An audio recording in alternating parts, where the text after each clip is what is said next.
Hello and welcome to Tales from the Backlog. Right now. My name is Steve. When I said, "Are you guys ready?" that means, "Are you guys ready?" I always forget that there's not like a musical intro for these ones. No, it's just me going, "Hello and welcome to Tales from the Backlog."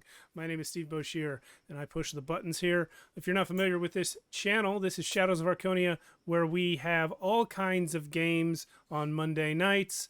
Like tonight, we try out a new game every 2 to 3 weeks. This is our third session of Vieja, Escuela, Pulp. We are playing all sorts of fun pulp heroes in the 1930s, and on Fridays, we have in-person games where we do ongoing stories, usually. So we're currently, this week, going to go into episode 15 of our Worlds Without Number campaign, Shadows of Arconia 2. The first one being where the channel gets its name. But tonight, we are pulping it up. So why don't I let Miss Mia tell us about what we're doing? Yes, as Steve said, this is Via Escuela Pulp. I'm totally not going to get that right. Old school pulp. Again, the pulps are based on the name from the paper that they were printed on, really shoddy paper. But all genres were covered, and this particular book is short and to the point. For old school PDF, you can acquire it free at their webpage. And we'll get started with that, I guess. You want the recap? Here's the recap.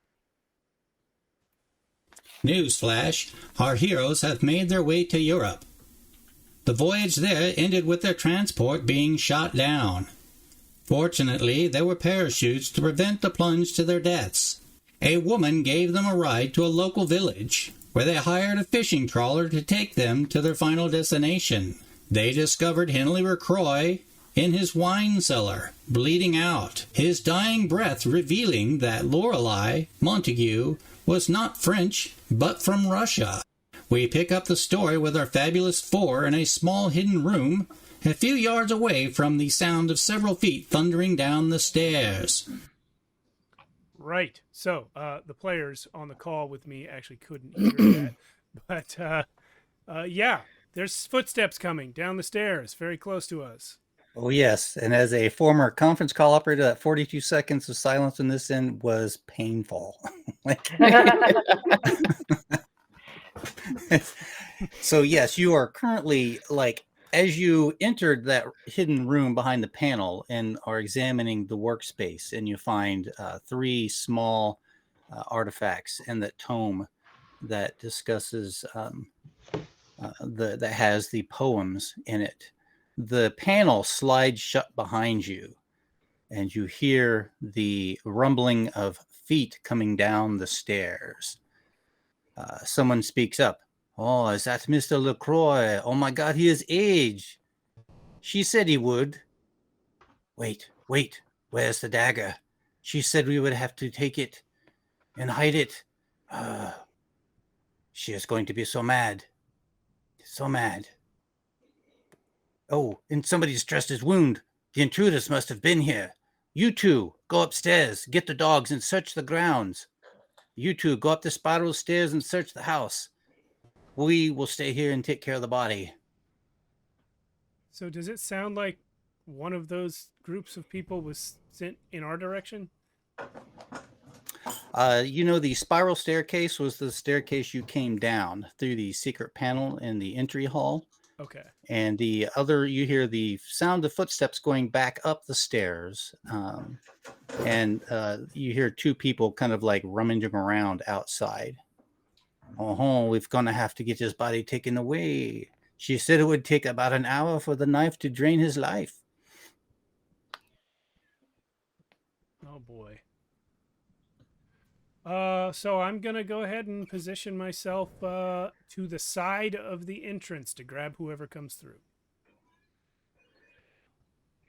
So at this point, we are in the room adjacent to the wine cellar behind a hidden panel.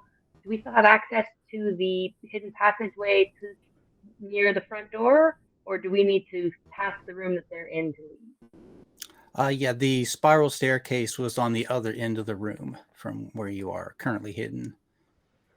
And that's the only exit? There was a set of stairs actual set of stairs that led up to a landing that you initially saw some light shining down from up there.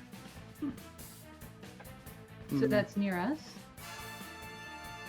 Um, On the opposite Imagine side of like the spiral? room is like shaped like a T. His body is like lying on the long part of the T. The stairs are at the base. They lead up, and you are the T at the top. You're at one end in a hidden room, Mhm. and at the other end was the spiral staircase that came down. It was also behind a hidden panel Okay. that was left open. What would you like to do? I know Apollo is going to position himself.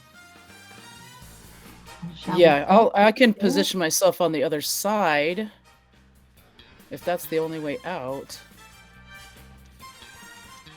You go check behind the sliding panel down there. You hear footsteps coming, and I position myself on the far end to draw their attention when they open the panel and strike a very strange pose so that when they look at me, they'll wonder what the heck I'm doing. as they slide the door open, all they see is Amelia. Oh my goodness, there's a woman in here. What are you doing here? I'm gonna take the butt of my rifle and hit the other one in the back of the head. Yeah, and I wanna grab the guy, but also muffle his mouth with my other hand. Okay, just give me a quick strength check, Apollo. And the other one, like right behind him, as you snatch him and drag him in, the other one's like, "What is going on?" And then Manya, give me it'll give you a strength attack. So your Uh-huh. attack rolls, excuse me. I keep My strength check is Okay. 19. 19. If it's an attack, it's 23. Okay. Yeah, you hoist this guy, kind of wrap your massive arms around him and clap your hand over his and the other guy conk. Give me a roll on that, Manya. The die 20. D20 strength? plus your attack roll. Yes. Okay. Manya. Let me move something. Oh, Careful, God. fellow. There's a box of dynamite at my waist. So that's a 9 on my die 20. That's not very good. Plus 3, so 12. You do make contact. Roll me a blunt object check on him. Which dice is that? Is that a 4? Let me double check. A club is a D4, yes. Okay.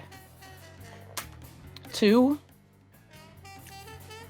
plus my 3, right? He's yes, he is dazed. So 5. He kind of like, his eyes kind of like spin in his head a little bit, and he slumps to the ground with a heavy cold cocked and out. I'd like to go through his pockets. You find a set of keys. Each of them is also carrying a small revolver and a knife.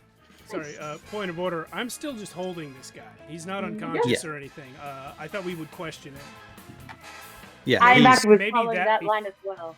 Before we go through the pockets, maybe we should deal with the one that's awake. Oh, I'm just He going struggles. on the ground. I think she could search while we're chatting. Okay. Mhm. fair enough. It's very so I efficient. will. Is there a chair anywhere in this little room? Yeah, I'll say there's a small stool. Yeah. Then not I'll so much a shove. chair I'll as a shove the stool. guy down into a stool and then just pull my pistol out and hold it on. What are you doing here? What are you doing here, sir? I am one of the guards that works here. Well, who do you work for? Henry LaCroix, this is his estate. Who do you think, man? All right, this guy's story checks out so far. Now, tell me, I heard you mention that he looked rather old, and I'm guessing he did not look that old before the dagger struck him, but you knew he was going to look that old. So I do believe you know a bit more than you're saying, old chap. I'd recommend you start filling us in. Oh, what would you like me to tell you? Miss Lorelei shows up. She offers us a great deal of money, and to look the other way. That's entirely understandable. Did she tell you where to send the knife onto? I'm sorry, could you repeat that, Meredith? You kinda... Did she tell you where to send the knife onto? Are you forwarding it somewhere for her?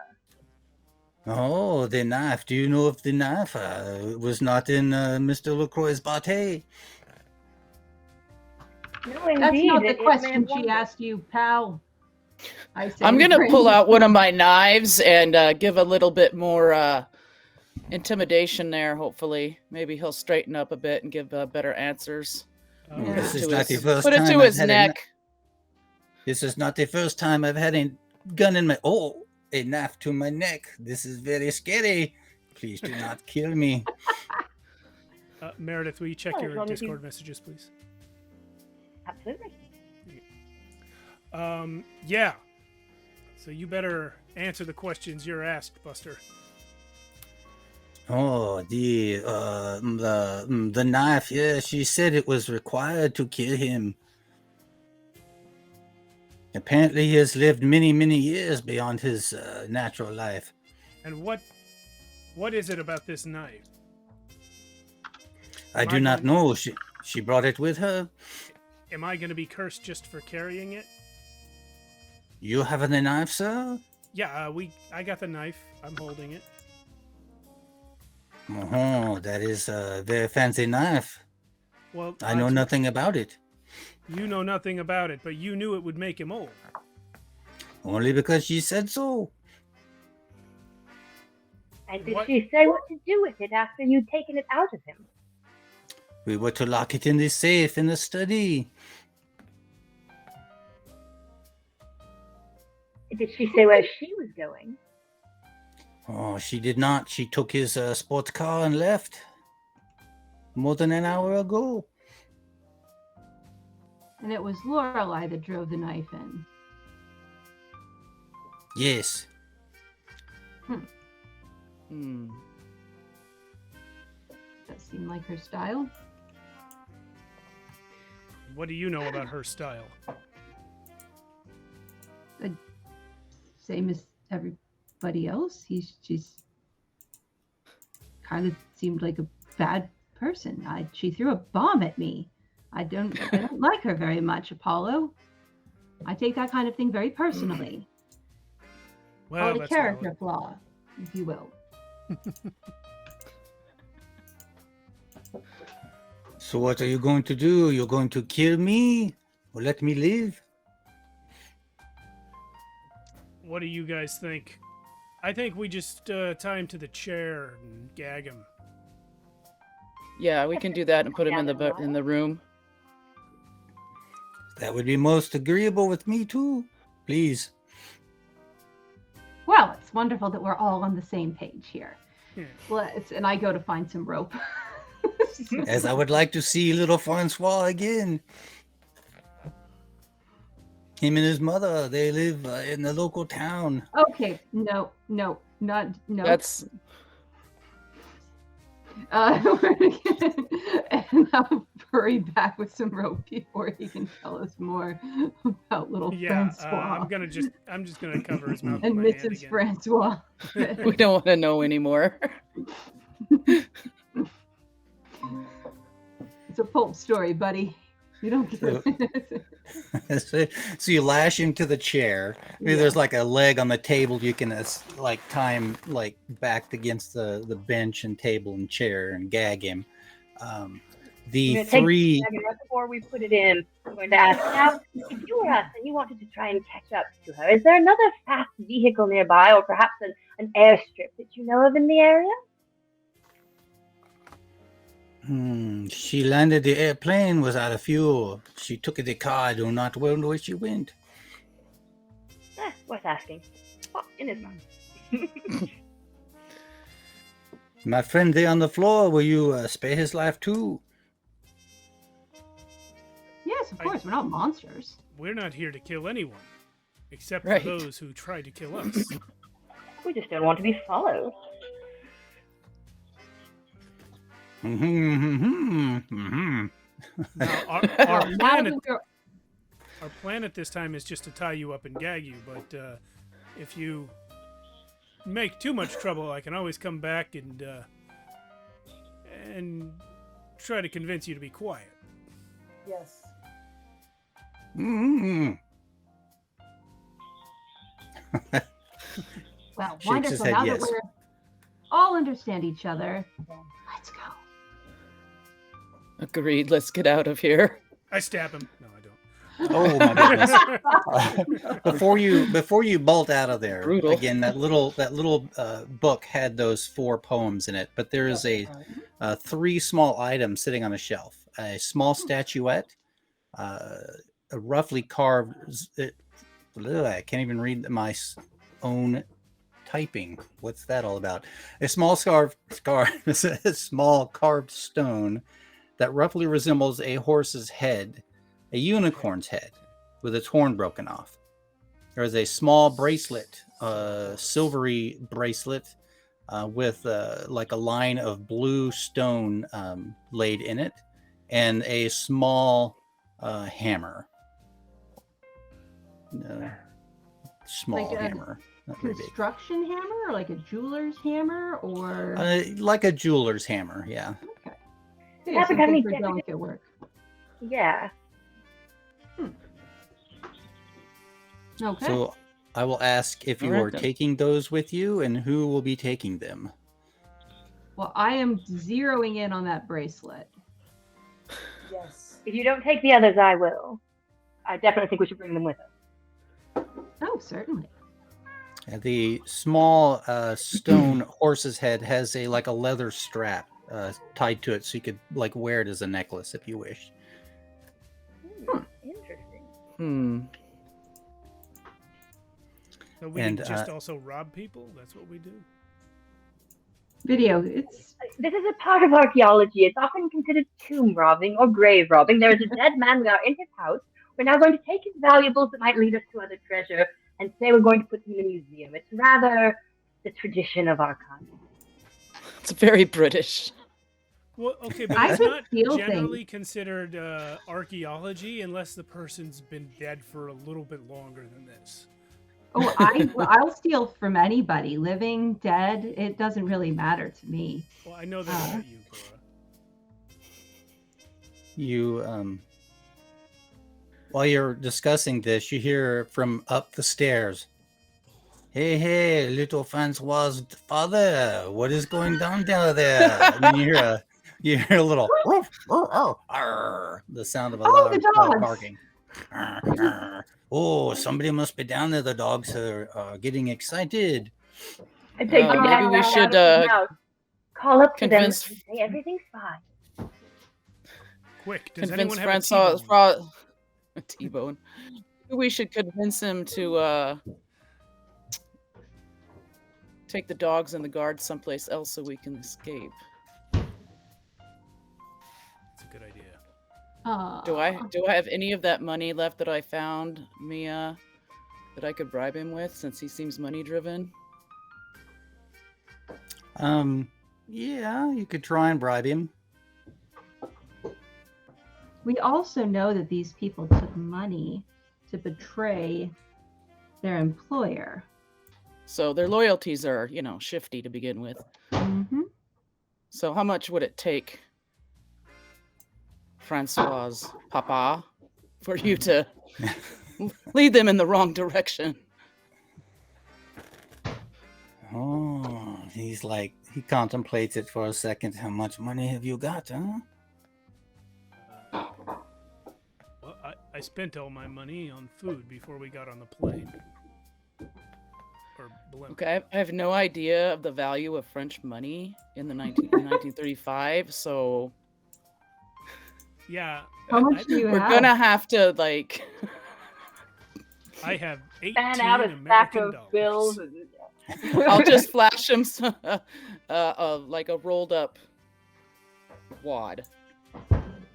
He looks at him, and if you've taken his gag off to ask him this question, he goes, Peter, there are people down here. Bring the dogs. Ah, Oof. looks like we're running for it. And you hear That's The a 20 dogs to come hit. down. Yeah, oh, you conked him out cold. I'm just gonna say that with like, Cool. and then you hear coming down the stairs. Dunk, dunk, dunk, dunk, dunk. There are 2 dogs on leashes with 2 men following behind. Each man has a pistol drawn. And I'm the going to hold dogs- up my grenade and look at the party and raise an eyebrow. Oh, the But in the dog. confined space. Also, They're that. out in another room. We're behind a secret panel. If we open the panel, toss it, shut the panel. Okay, yes, I How like about that the idea. other stairs? And I'm gonna run for those other stairs. See where they go. Give me a quick dexterity check to scamper across the room. Is it remind me really quickly, sorry, D20, right? Yep, D20 plus your bonus of 0. Like, Yeah. unless you want to use stealth instead, and get an advantage on that. Be sneaky about it. Yes, I would in fact like to use my stealth and roll at advantage. That'd be great. Good to know. Yeah, that's gonna work for me. That'll be a 17. Yeah, just as he plus shouts up to 2. get the other. So Oh, 19. sorry, yeah. Sorry. Just as he shouts to get the others to come down, you dip into the shadows and disappear up those into the stairwell with those stairs. As they I'll go back to who picked up the small statuette. I was just about to ask that. So I grabbed the small stone unicorn pendant. Does anyone else want to grab the other object? If not, I'll grab both. I was gonna say if nobody else moves for that hammer, I was gonna grab it. So I will. Go for it then. You take the Yep. hammer. Yep, I got the bracelet and the hammer. I got the book and I the don't want any of those items. I just protect archaeologists. I don't. Yeah, no interest. I have no interest in those items either. All right. The dogs and the men come down the stairs. You got a good look at them, Cora, as you ditched across the room. The other 3 remaining behind in the small room. As the dogs cross the floor, and if you're peeking out, Cora, you see the dogs as they get closer to that sliding panel. They get right up to the panel and go, and look around. And the men are like, "Oh, what is wrong with you stupid dogs? Why, apparently they got a false positive. Let's go back upstairs." And as they turn around, and I the say dog much more quietly than that. Yeah, the dogs kind of move away, and they're sniffing the ground, and they look towards where you are hiding, Cora, as you dash up the stairs, I assume, to get away. Yes. All right. Yeah, I realized that nobody's behind me when I'm too late for that. I guess I'm committed, so I'm gonna go up the stairs. I will at least lead them away. I'm sorry, I lost track of the blocking in the room. Cora's following them up the stairs. Where are the rest of us? They're following me up the stairs. Are we behind? We can't see what's going on. We're behind. Yeah, a wall or it something? sounded like the 3 of you stayed behind in the small room. Is there a peephole, like a old painting?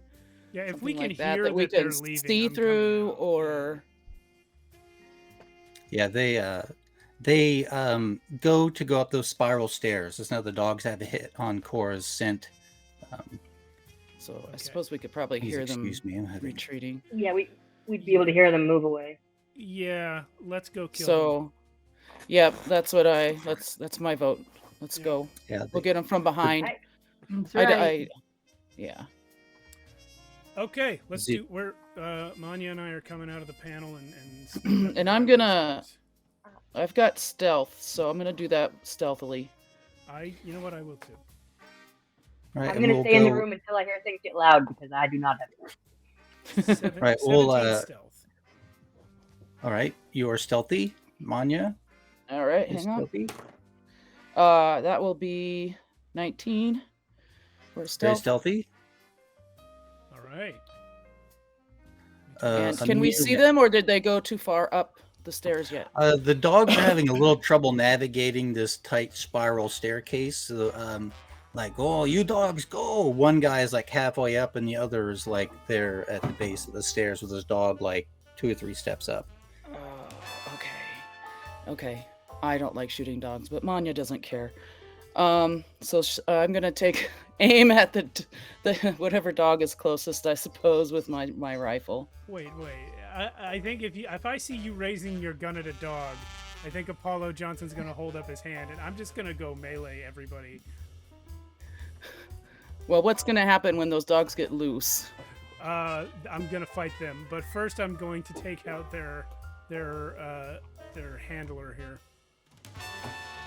Okay, I mean, you are I'll free wait. to shoot at them I'll despite wait. my hand being raised, but I don't I'll give you wanna see I'll it. give you a moment. You do All right. you. So Yeah, I I would was gonna like say one of them is out of range, but yeah, Apollo, you can get that one dude easy Yeah. enough. He's partway up a spiral staircase, so my plan is to just throw him over the staircase so he lands on his head and breaks his neck. All right, strength him, attack him. Strength or attack? We'll do it as an attack, like a grappling attack. 21. We'll call it that. Oh yeah, you hoist that guy right up over the stairs. Give me a D8 as he falls. You like That's- clang him against the steel rail, and he flips over the edge. That's a Nice. 5. You hear a sickening crunch as he hits the ground, and this the last air rush out of his body. The dog leash is released from his hand, but the dog continues up the stairs ahead Is of it him. possible for me to catch the leash? I don't know if it's a good idea, but is it possible? Yeah, it's just there within reach, but we'll move to Cora at the top of the stairs. We can resolve Okay. that in a moment. And then Manya and then Amelia will go get around the table. All right, very good. Well, are they still following me at this point, or are they, they've sufficiently been distracted, engaged say- by Apollo? The lead guy, him and his dog, keep moving up the stairs. The dog's barking loud enough behind him and in front of him that he does not hear the commotion. So that dog emerges from the secret panel that you went through initially. So I assume I'm not gonna. Where are you in the Great Hall? Did you duck somewhere else or stay there and wait for him? So I did make it up the stairs into the Great Hall, out of the cellar. You did. I'm sorry, you did. Okay. All right. Well, I don't want to get too far away. So he followed me up. Does he have control of this dog? Is the dog going to attack me, or is he just sniffing me out? The dog is pulling hard at the leash. You saw when they gave chase. Okay. If you want to do what's the one I'm looking for? Communications, survival, Yeah. alertness. I want to maybe? do. To get a feel of the dog's empathy. Yeah. Well, I just want to know if.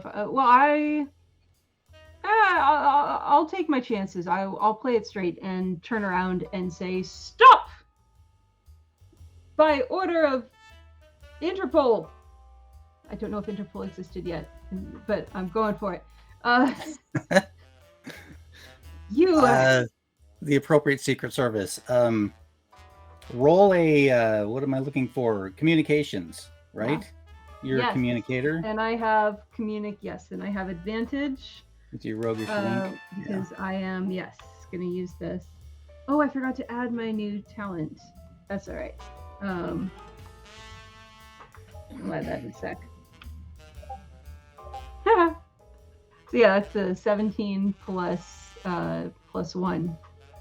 The man, as he emerges with the dog, he pulls the dog. It's oh, who? He says. Did you and- or did you not engage in a conspiracy to murder your employer, Henley LaCroix?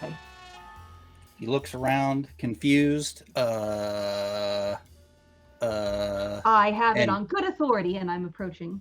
I have it on good authority that members of this household allowed an intruder in.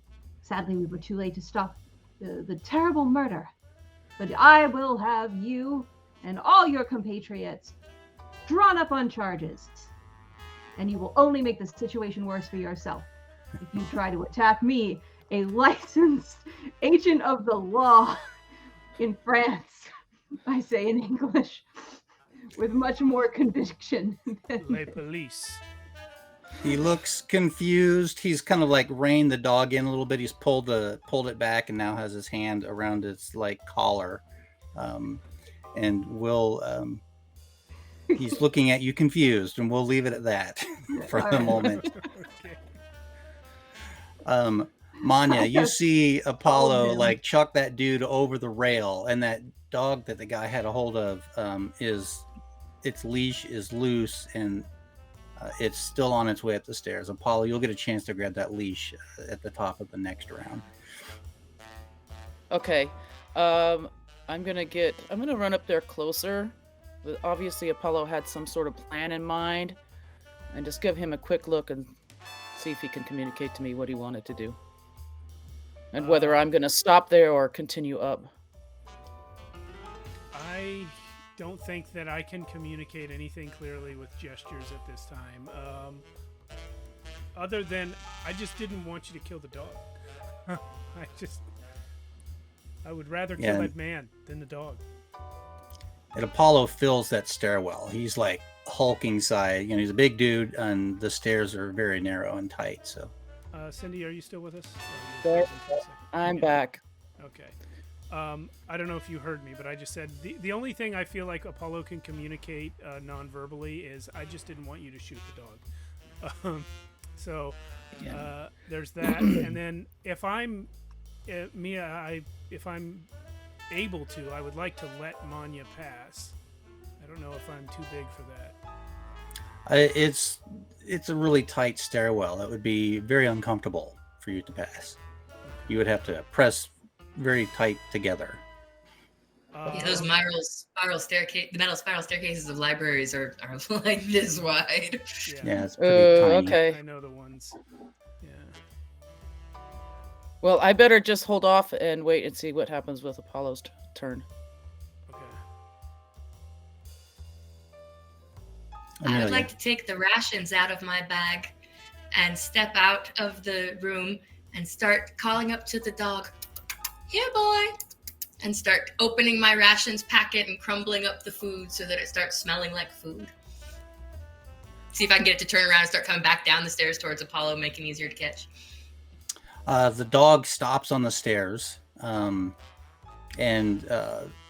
that'll give Apollo a chance to like take control of it if he wishes here shortly. It pauses, sniffs the air, its ears kind of perk up, and he has paused. The man in front of Cora looks confused, contemplates it for a moment. And while he does that, I pull out the gun that I took from the guy. He's like, "Oh, It's like, you are the "Sit law, up. huh? Back down the stairs, pal."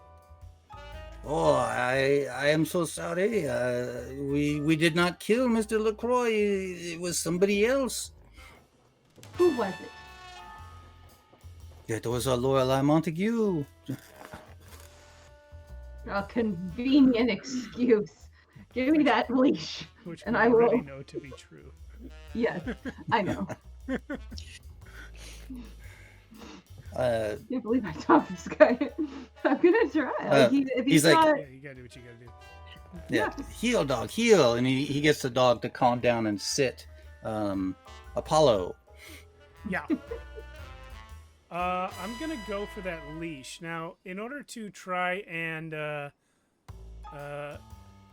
take control of a domesticated animal that isn't mine, what kind of check would you think that is?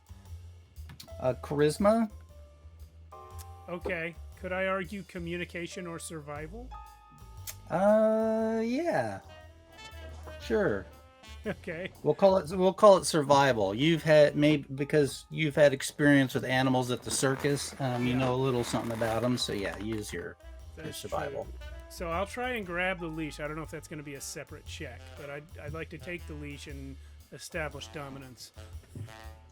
Since it is paused on the stairs with Amelia's little crinkly package thing, very easy to grab the leash. Yeah, no roll or check for that. All right. So I'll roll survival to see if I can make this my dog. 17. as the dog turns to come down to the crinkly package noise, it of course bumps into you and it looks up at you and like sniffs you a little bit, and then you're able to pet its head with ease. Right. Yeah, I Big imagine floppy German Shepherd ears. I imagine that I pull the leash a little bit, and then I do some signals that I have seen people use to give commands to dogs, and then for some reason that just works. The dog is Not now with a small under your lioness. control. Yeah. Yes. Um, All right. See? I am impressed. Now we have a new team member. Yeah, we'll go out of initiative order back to All right. Great. Yeah, if that's the case, then I'll just head up the rest of the way up the stairs to find Cora Taking arresting the this gun man. away. Yeah. Yeah.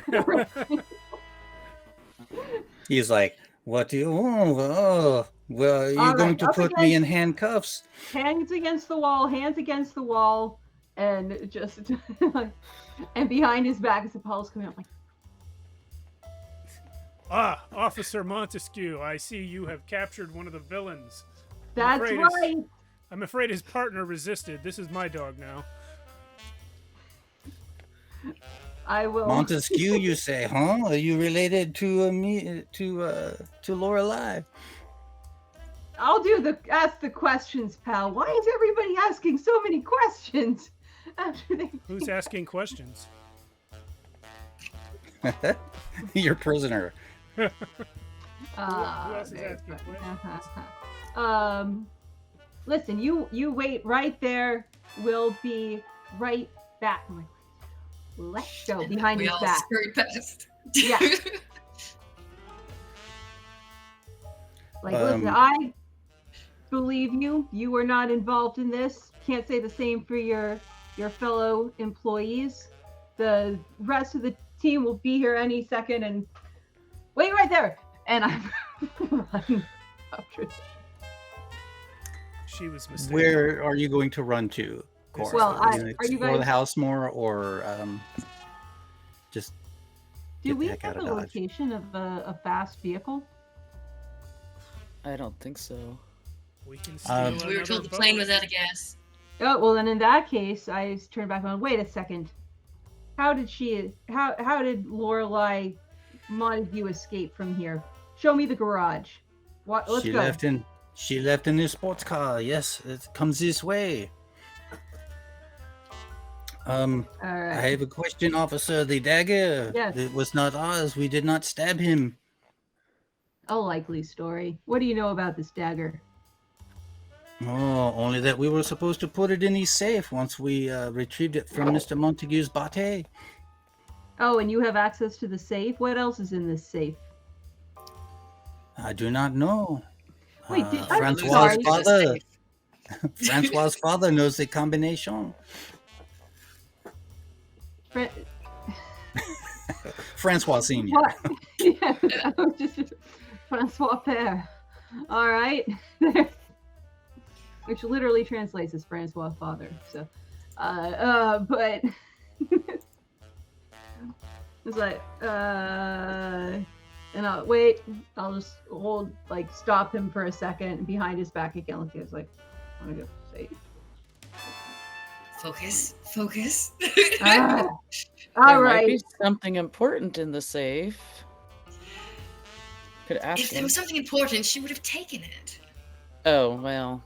Unless it was Yeah. important but not currently. Oh, Lorelei would have taken it. So, I was about to say I appreciate your faith in me, but I haven't gotten anywhere close to it. But I'm anyway, gonna say it's keep moving, valuable. pal. Keep moving.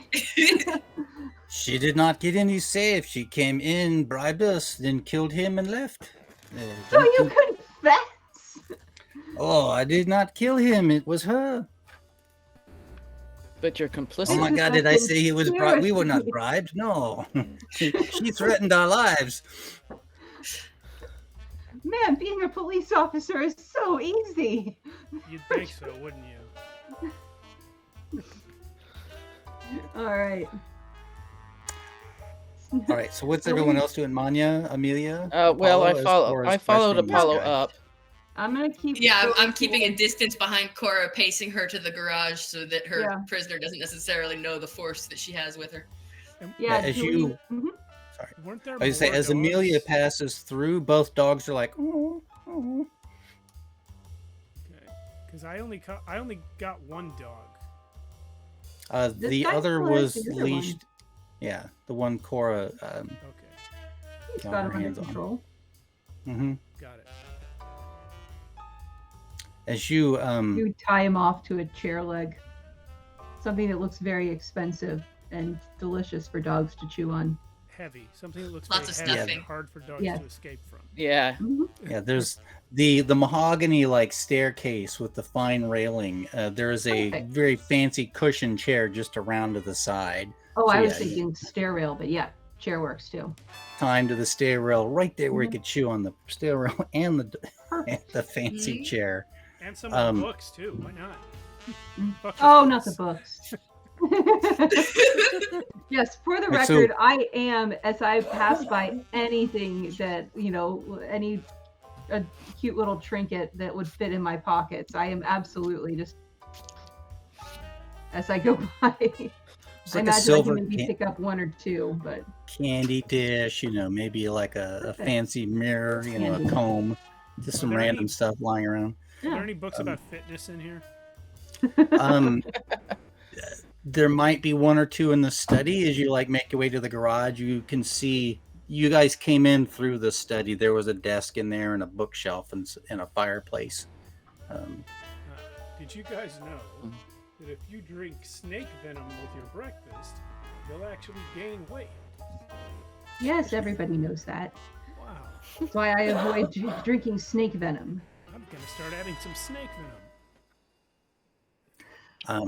Are you going to search Uh. the study/library or just make haste to the car and get out of town? I don't know Nudge, that nudge, we're. wink, wink. Yeah. I think we should leave. What gives you that idea? Yeah.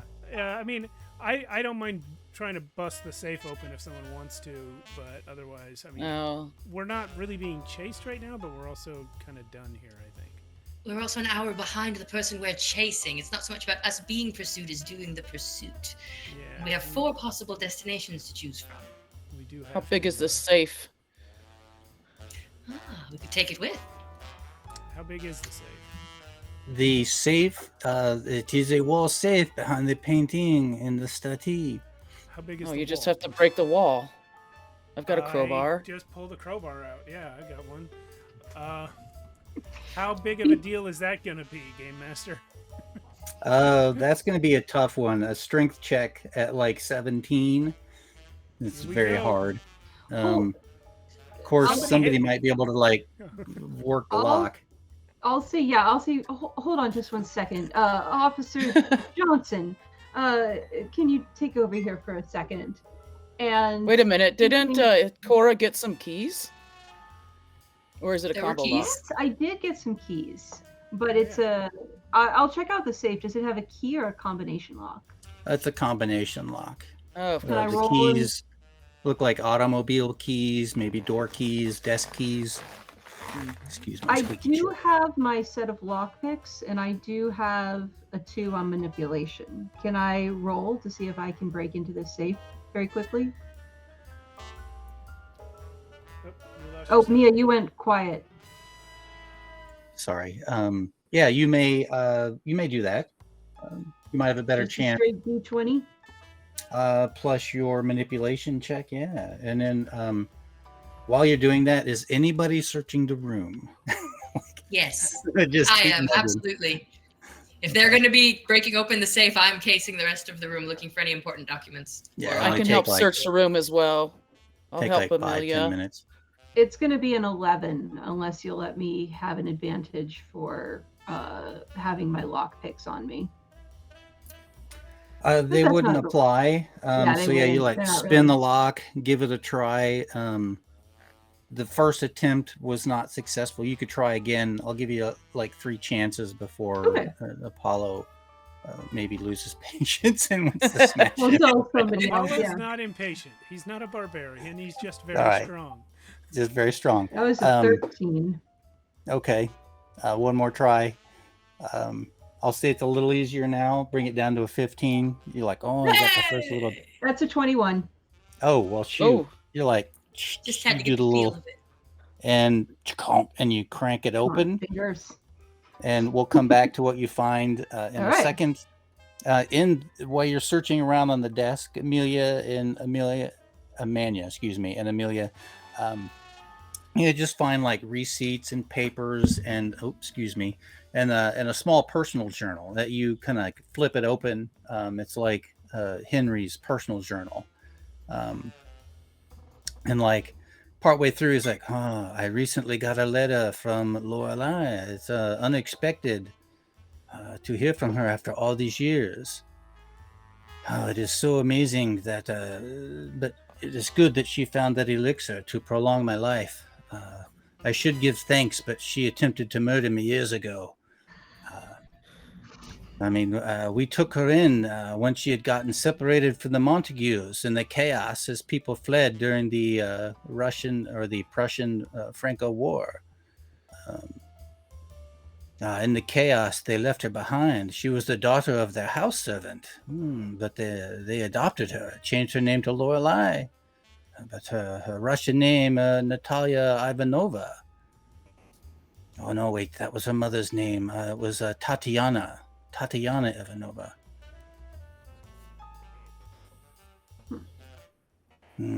But as they fled the country, my family returned here to the estate. And when you open the safe, there's a big bundle of French francs, and some other cash in there. There's a big pile of cash, and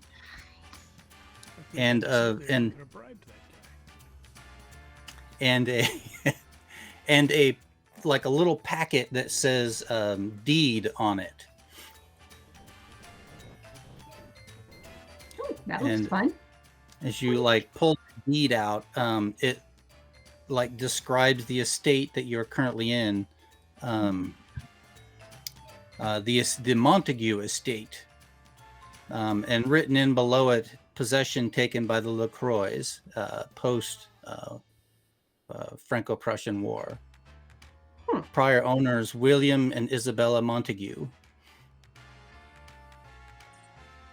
Yeah. I'm keep that one. Just tuck that away. Interesting. So that was about 60 years ago that the LaCroix took over the estate then? Yes. Okay. I'm trying to remember the date of the Prussian War. Yeah. 1865 or something like that.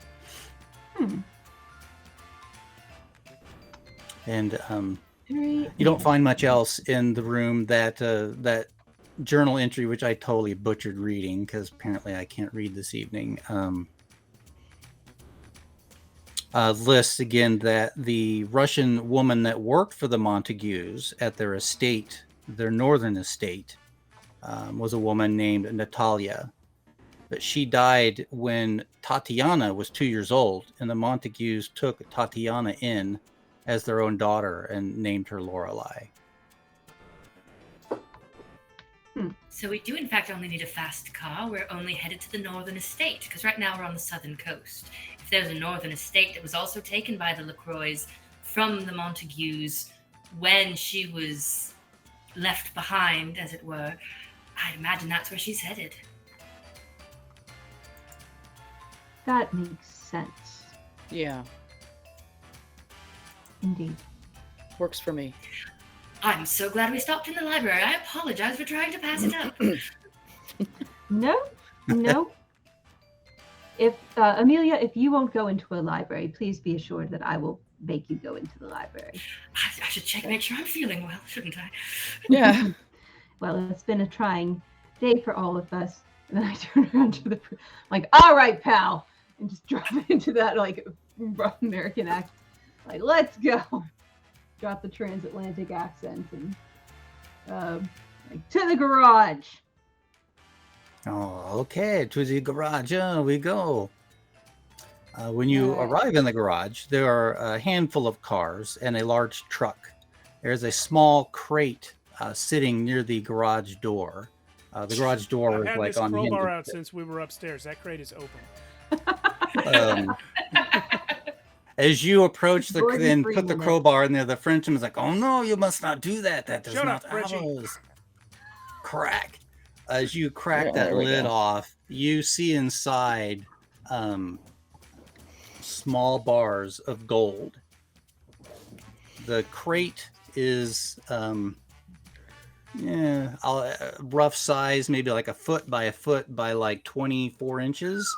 So 2 by 2 by 2, 1 by 1 by 2.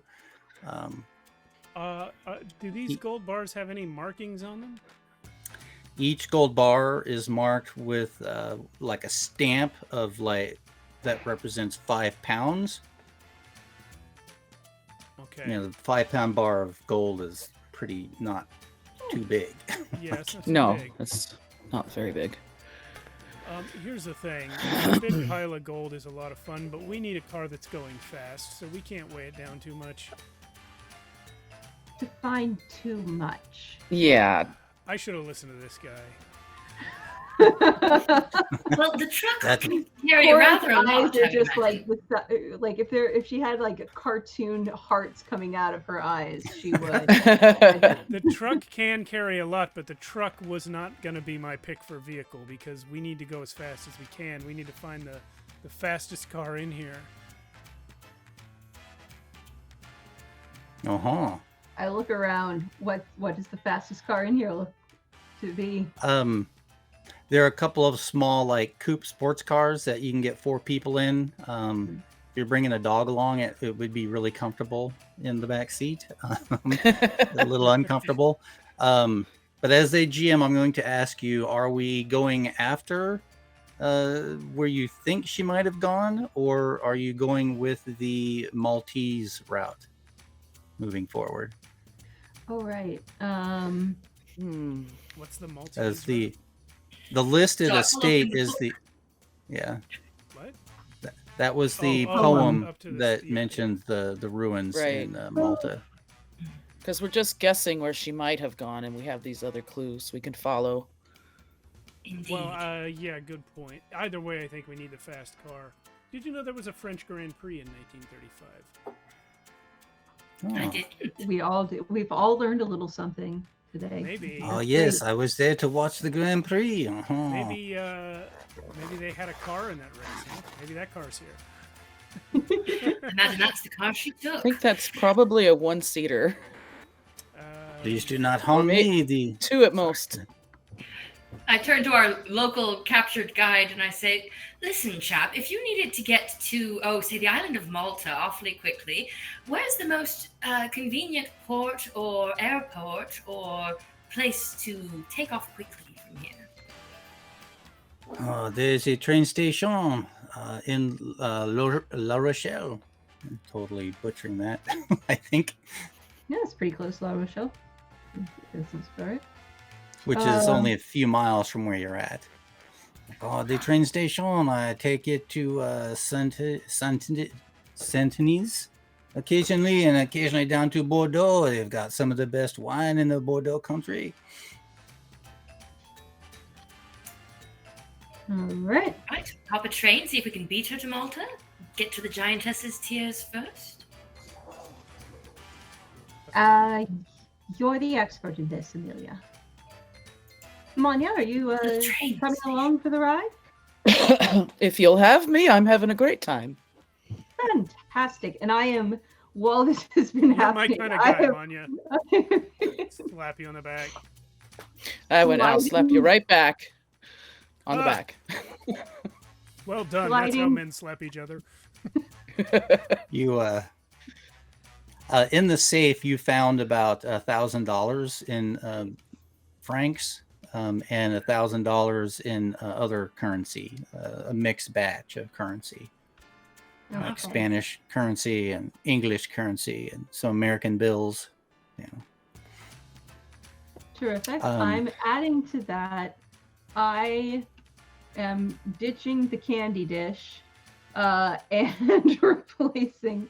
I figure I can get maybe 2 bars of this gold into my pockets easily, where I'm gonna feel it, but it's not gonna rip through. So I'm gonna do that and slip another. These are 5-pound bar is, what is that, like? Yeah, they're not very big. they're not. They're just not heavy. huge, but yeah, they're just heavy. They're dense and heavy. Okay. Maybe All right. like Like a like they're a like a cell thick phone, but checkbook. like yeah, Yeah, that's like what a I cell thought. phone. maybe but about an Okay. inch About a thick, cell but phone, about that's what I that big figured. around. I think I'd square. wander over and slip one into my bag as well. I mean, we can get Yeah. us a couple. I'll take a Yes, couple. one Yeah, each at- in my pockets, one each up my sleeves. Okay, $35 an ounce was the price of gold in 1935. Oh wow, that's nice. If you do this in front of he's like, oh, you're going to make an enemy of the Nazis. The I am fire- already an now, enemy I- of the Nazis. I In that asked case, you're up taking the front whole if there was a stamp on I this want gold. all of it now. It was the There's no first stamp thing. on it other than the weight. Yeah. I'm gonna turn to that guy. Are you a Nazi? And I'm really giving him an eye. Yeah.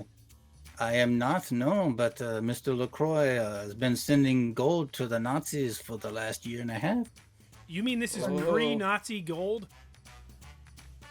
I don't know what pre-Nazi means other I than mean, the it's Nazi gold party. that's going to be Nazi gold, but it's not yet? I guess that is how it looks, yes. Well, Cora, I think Apollo's on board with us bringing the gold with us now. I'm picking I up do the believe we whole should take box. all of the gold. I'm walking it to the Yep. truck, baby. Oh, yeah. This is Oh my our God, gold they will now. They will kill us. You must let me go and get away from here before the Nazis You have arrive. no idea how many Nazis I've killed. Get out of my Uh, way. You have no idea how many Nazis I've punched with a long roundhouse from across the front of the comic panel. Once we push off, Captain you're all America, welcome huh? No, I'm a circus performer, but same idea.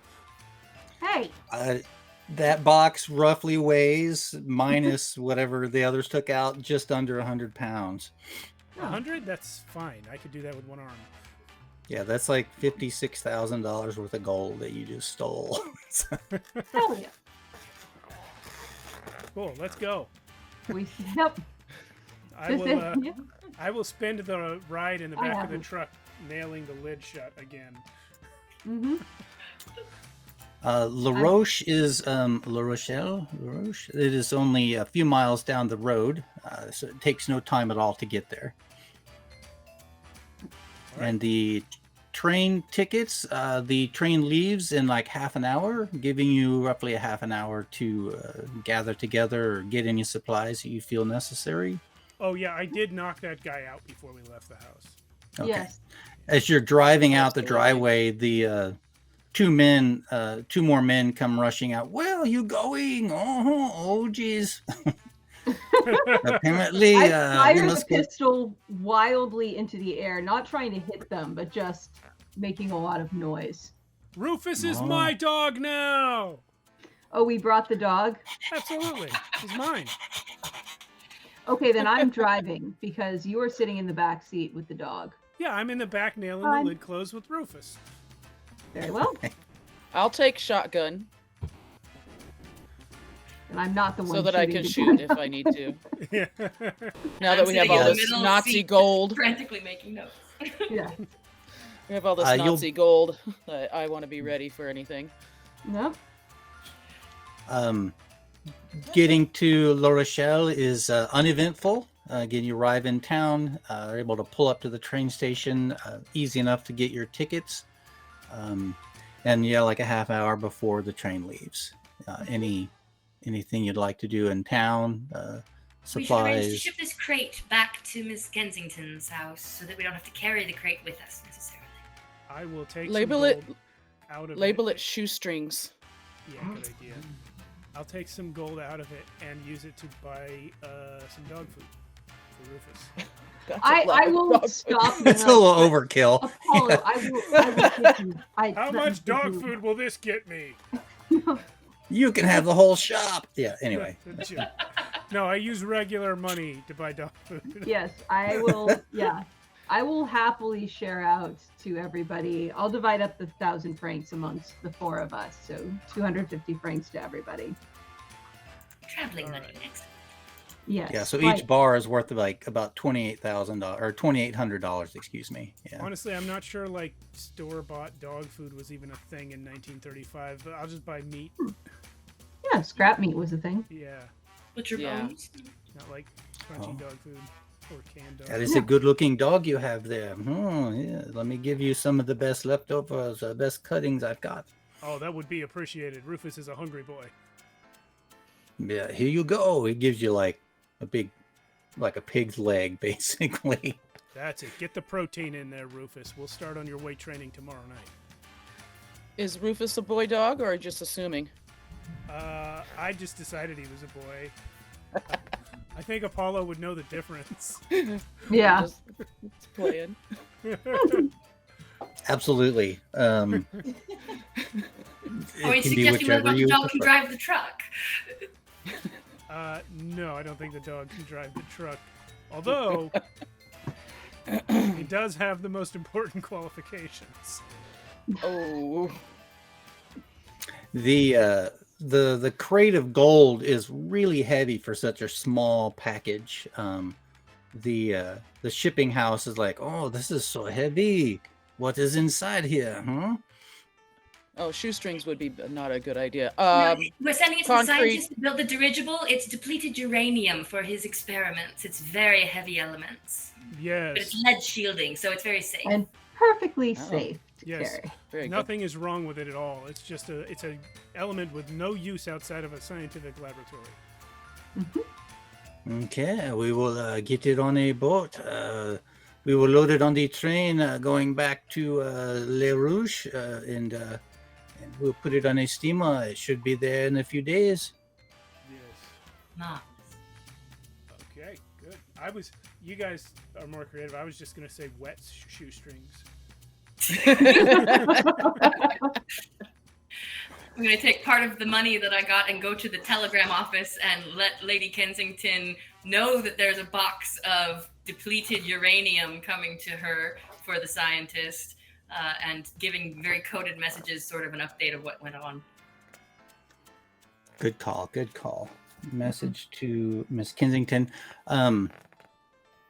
Any other random things? Weapons to buy or I food will. for the goodness. train. Yeah, I will stock up. Spend. It's a terrible shame to have to buy off the rack, but I will quickly refresh my wardrobe for travel purposes, and I will also purchase. I'll purchase food and supplies for a train trip up north, and as much as I can in the time allotted. Okay. Indeed. Yeah. Again, you have like a half hour. It's easy enough to like get that together in this I'm relatively a fast shopper when I have to be. populous town. 4 shirtwaists, 1 suit.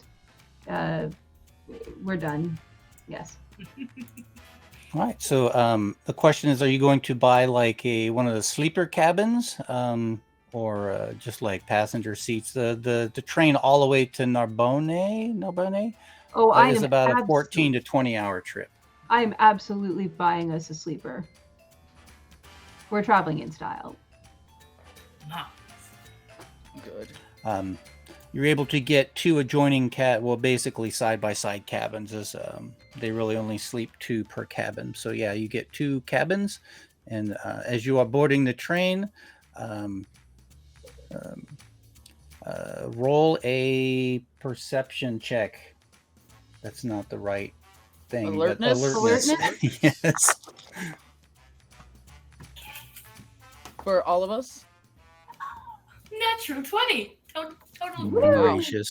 Yeah, I've got an 11. That's not very good. I rolled an 18, and then I tossed down my other d20 just to put it down, and I got the same number. Hey.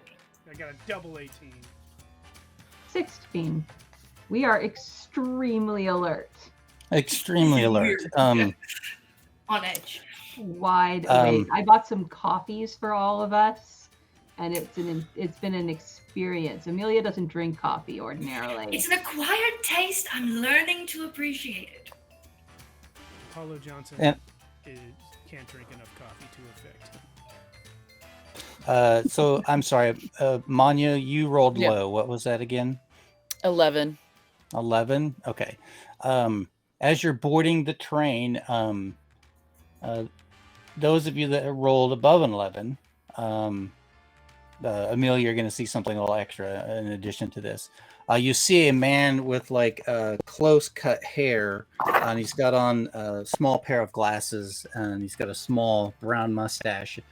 He looks to be maybe about 50, 60 years old, and he's carrying a briefcase, and you notice that there is a handcuff from the briefcase to his wrist. He's trying to conceal it with one. He's carrying the briefcase in front of him, but he's got his one hand laying over the handcuff on his wrist, trying to conceal it. Does this guy look familiar in any way? He does not. No. And Amelia, you see an older gentleman with one of those really big, full mustaches, and he's got his gray hair slicked back with product. Dapper Dan, man. As he like moves past you, trying to like squeeze through to get to his cabin, his lapel kind of lifts to the side, and you notice he's got a Nazi pin on the lapel of his undershirt. His jacket is up over that. 1935. Still not a huge threat to the world. They were still doing some bad shit. Building up. Now, this is not the gentleman that has the briefcase. This is a different man. It's a different man, with a very full mustache. The conductor is walking through. He's like, "Oh, my name is Francis Francois. I'm your conductor. Please, may I see your tickets?"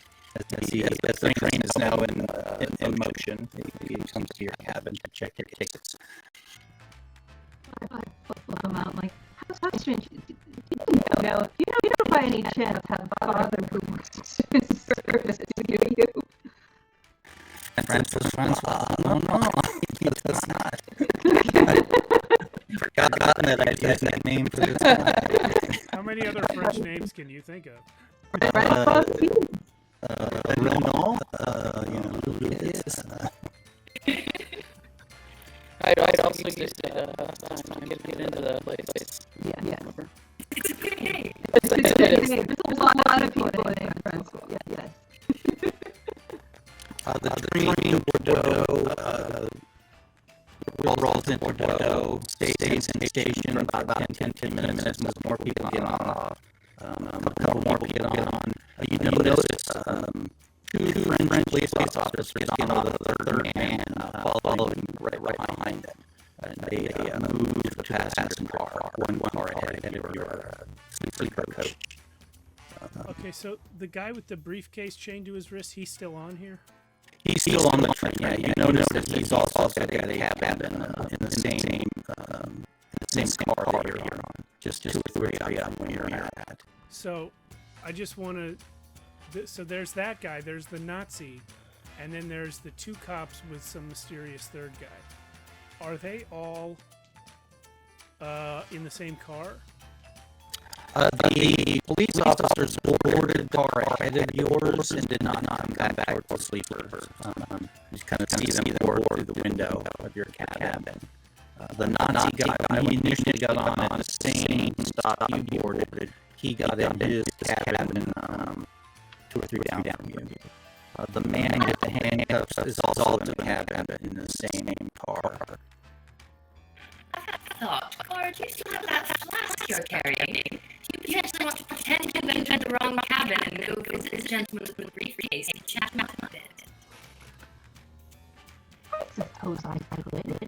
Do you think this is related, though? I have to admit, I'm not one to. I don't know think it's related. I just sort of want to know if there's a Nazi about to steal something, the fact that the French police on this train, is it a weapon, is it valuables? I'm really sort of curious as to what he's carrying. Well, I admit I do have a sense of curiosity as well. I'm a little cash rich at the moment, which is why I kind of feel a little. All right. You talked me I into suppose it. I'm just killing time on the train ride. Well, it is a long ride. So yeah, I'll head over and see if I can accidentally wander into Briefcase Man's cabin. I will keep, just for the record, I have hidden the 2 gold bars that were in my sleeves in my new valise that I've purchased near the train station. But I do still have 2 bars hidden on me because I am not letting. I have learned my lesson about losing my luggage several times over in my life. So yes, and I've got my flask and my lockpicks, of course. Will you make your way to his cabin door? It is locked.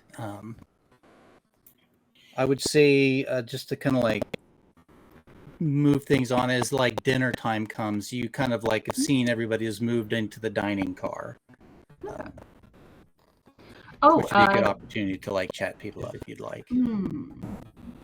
Alrighty, I will. So do I think that he's gone to dinner? As I sort of casually press my ear to the door if nobody else is in the hall looking. Yeah, there's no sound from inside. You just hear that rhythmic of the train tracks, the wheels on the train tracks. The curtain's slightly parted. You kind of peer in, and there's nobody inside. Yeah. I'm actually, instead of heading to the dining car, I'm going to. I'll duck back to the room really quickly and stick my head and say, it looks like everybody's gone to dinner. I'm going to have a little exploration. Feel free to amuse yourselves. And I'm going to nip back to Handcuff Man's room and break through that door with my lock. All right. Pick of the lock. While you do that, Apollo, Manya, and Amelia, what will you be doing?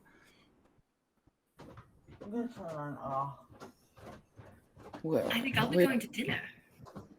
That might help. I'm sorry, Manya. What were you doing? I know Amelia said she's going to dinner. Cora's going to pick a lock, and Apollo.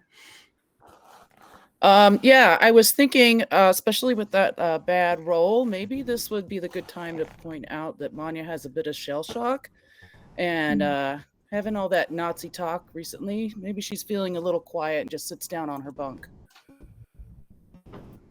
I will figure out where that Nazi went.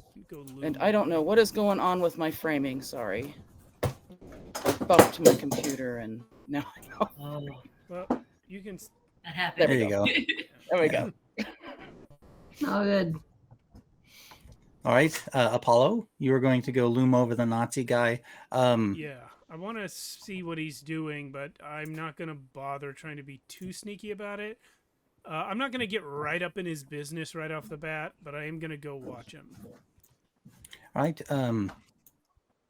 To get to the dining car from your sleeper car, you've got to pass through what's called the lounge car, where everyone's just kind of lounging around, having drinks, and then through a passenger, and then to the dining car, which is just ahead of that. The passenger car is beyond that, which is what the police officers boarded on. Okay. When you get to the dining car, as you pass to the lounge car, there's a few people sitting around. There's a man over in the corner. They've got a small table between 2 men, a small table between them. They're playing cards. There's a woman sitting there quietly with a book in her hands, reading as you pass through towards the dining car. All right. Do I see our Nazi friend? Not in this car, no. As you then pass through into the dining car, you see him sitting at a table with another man. And at the far end, you see the police, the third man that came in with the police, sitting at a table by himself. Is there an empty table that is close to both of those tables? You can split the difference. Yeah. Yeah, there is. There are tables for 4, and there are tables for 2. They are on the sides of the tables with 4, and there's a table for 2 about midway up. Okay, I'm gonna take the table for 2, probably all of it, and then I will order prune juice and sit here and drink it. How healthy. Quite the travel drink. And Amelia, as you pass through those cars, if you want to do, either one of you do a quick alertness as you pass through. Absolutely. I'm trying to keep Cora, an eye out. Cora, what did you roll for your lockpick? I apologize. Get back to that. Oh, no worries. I didn't read yet. Or I didn't roll yet. Sorry.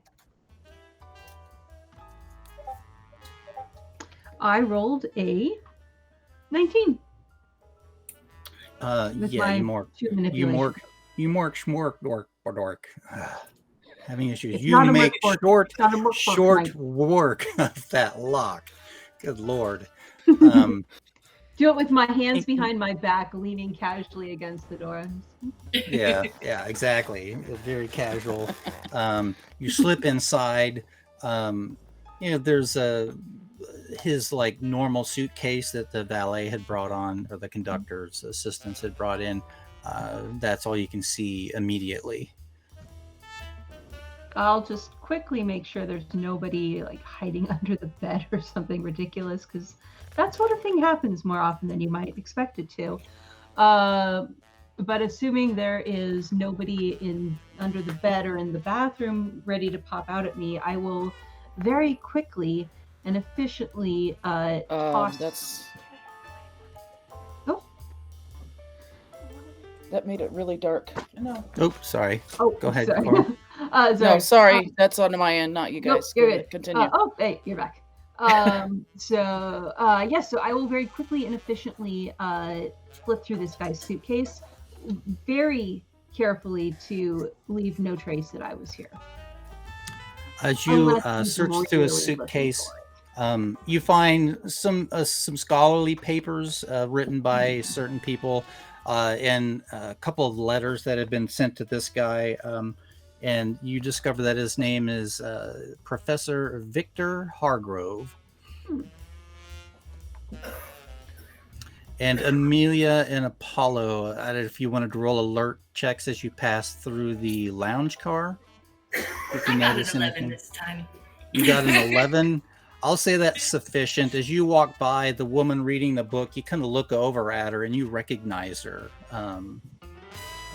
That she's written a couple of medical journals that you kind of perused. You recognize her as Dr. Emily Flynn.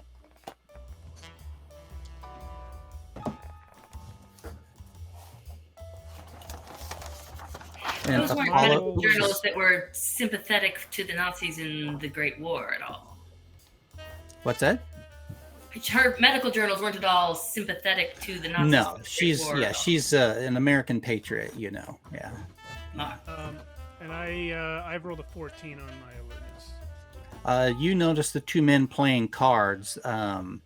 As you walk by, you see one of the guys who, again, is very thin, mustache, hair slicked back.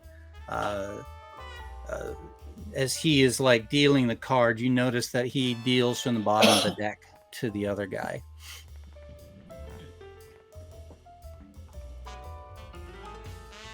Can I? No, I don't care about them. I'm gonna keep Okay. I was gonna try and mess with them, but I'm too busy going after the Nazis. And so you move towards that cabin, and just as you're getting to go open the door and pass into the dining chair cabin and sit, you hear the guy, "Oh, Lucky Malone, you win again!" And he throws his cards down. And you enter the cabin dining car and have your seat. Cora, again, Don't that's forget really all you I do have found the dog. was those letters. They don't mind the dog so much. Some of the passengers kind of like sneer at it a little bit, but if the dog's well behaved, they won't mind. Yeah, he's on a leash and he's well trained. He sits next to me at the dining car. And Is our briefcased friend in the dining car? He is sitting at the same table with the inspector guy, the man that I just gave that away, the man that came on with the other 2 police officers. You overhear him say, "Oh, Inspector Renault, I'm glad you were here, just in case there's any trouble."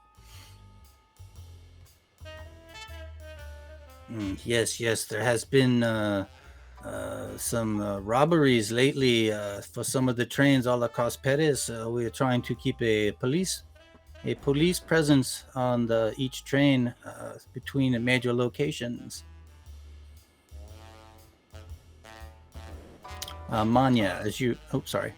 Sorry, was that the guy near me that was saying That was Professor Hargrove with the briefcase talking to Inspector Louis Renault. All right. Yeah, I will say to the inspector, you are an agent of the law, sir. He like turns and he's got that like very I say Perot, like the classic Perot, I know who with and the monocle, and he's like, "Oh yes, sir. Oh, you are quite the large man. And a dog on the train? Is your dog well trained?" And he is, but he's not as good at sniffing out scoundrels as I am. I don't know if it's any of your business in your profession, but there's a man right there through that door in the next train car cheating another man at cards. And I don't think the man being cheated has figured it out yet, but if he does, bad things may be afoot. I appreciate the heads up, sir. I will have a look momentarily. Please excuse me, Mr. Hargrove, Professor. I shall return shortly. He gets up to walk back towards the lounge car. Okay.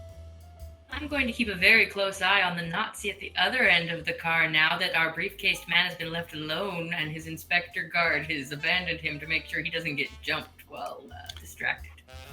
The Nazi guy is sitting there just having a quiet conversation with some others. Manya, please roll an alertness check. You as well, Cora. That will be a 21. Holy moly. Sometimes shell shock can work in your favor. It's like Berserk. Quiet and relax. It's like Berserk. And a 19. If they're really after you. 19. Exactly. Since like Cora, you're a little further up in the train. Manya, you hear the shouting coming, and then you hear the door at the end of the train like throw open, and you're like, "Move forward, all of you! Keep moving to the front of the train!" Oh my gosh, no! As they're like pulling, and you hear them like sliding doors open, and they're marching people down the hallway. "You there, come out!" As they reach where you are, Manya, they like knock on the door. "Anybody in the cabin, come out now!" Okay, well, how much space is on either side of the door? Is there enough room for me to wait there for them to force the door open, and then I can... Yeah, there's like maybe... attack? There's about just enough room where you could like hunch over against the door when it Actually, is you thrown know open. what? I'm gonna take a kneeling shooter's position and have my rifle aimed and ready when they open the door to take fire. I've got hollow points loaded, so... Cora, you hear this knock on the door of the cabin that you're in. "Anybody in there? Come out now!" I am going to attempt to hide myself. Up on the ceiling. Yeah, there's like a luggage thing that's got like a flap. You could crawl up in there and like pull the thing down if you wish. I heard them coming. Are they kicking in? From what I hear, are they kicking in doors if nobody answers? Like, do I hear? Because if they are, then it would be like a steady. Like, do I think they're going to come in, or are they just going to like pound on the door? And yeah, you do hear them kick in one or two doors, like "Open up!" Crash. Yep, I'm up there. I scouted out all the hiding places first thing. So scramble up in there. Yep. Um, You want me to roll a and stealth for that? just Or- then, Manya, the door smashes in. A man standing there with a Tommy machine gun leveled in your direction, and we'll go to break. If that's okay. Oh wait, what? All right. Oh Dun, man, dun, dun. Mia's an expert Nice. now. Look Yes. at this break call. All right, we'll be back in 10 minutes. Thank you everyone for watching. Welcome back to Tales from the Backlog. We're just over here talking about different ways to kill Nazis. Yeah. Let's see what Yeah, we can yeah. Okay, so where we were, Cora has hidden herself in the overhead luggage compartment. Yes. And Manya, the door is kicked in. Amanda's standing there with a submachine gun. And you have, I assume, you took a shooter stance. You've got your rifle leveled at them. Yeah, I'm in a kneeling position shooter stance. Okay. And as soon as I saw him, the shot has been fired. Okay, so he kicks the door in. We launch into initiative with Manya going first. Roll your attack. So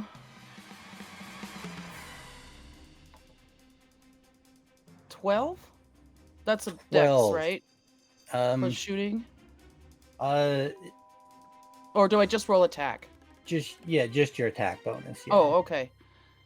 Which you Oh, have I'm a sorry. 3, so That's yeah. actually yeah, I do have a 3. I'm doing it wrong. So it's 14. Okay, Can I- so your as he kicks the door and expecting to see somebody standing, his gun is up. You see eyes flash down, just boosh, and your gun goes off. So yeah, roll your D damage. Your rifle does 2d6. Holy mackerel! Yeah, and I rolled double 2s, so 4 damage. Oh, Woo. you catch This is the close guy. range though. Yeah. He startles just a little bit. The gun goes off. It catches him in the shoulder, spinning him around. Write down his hit points here.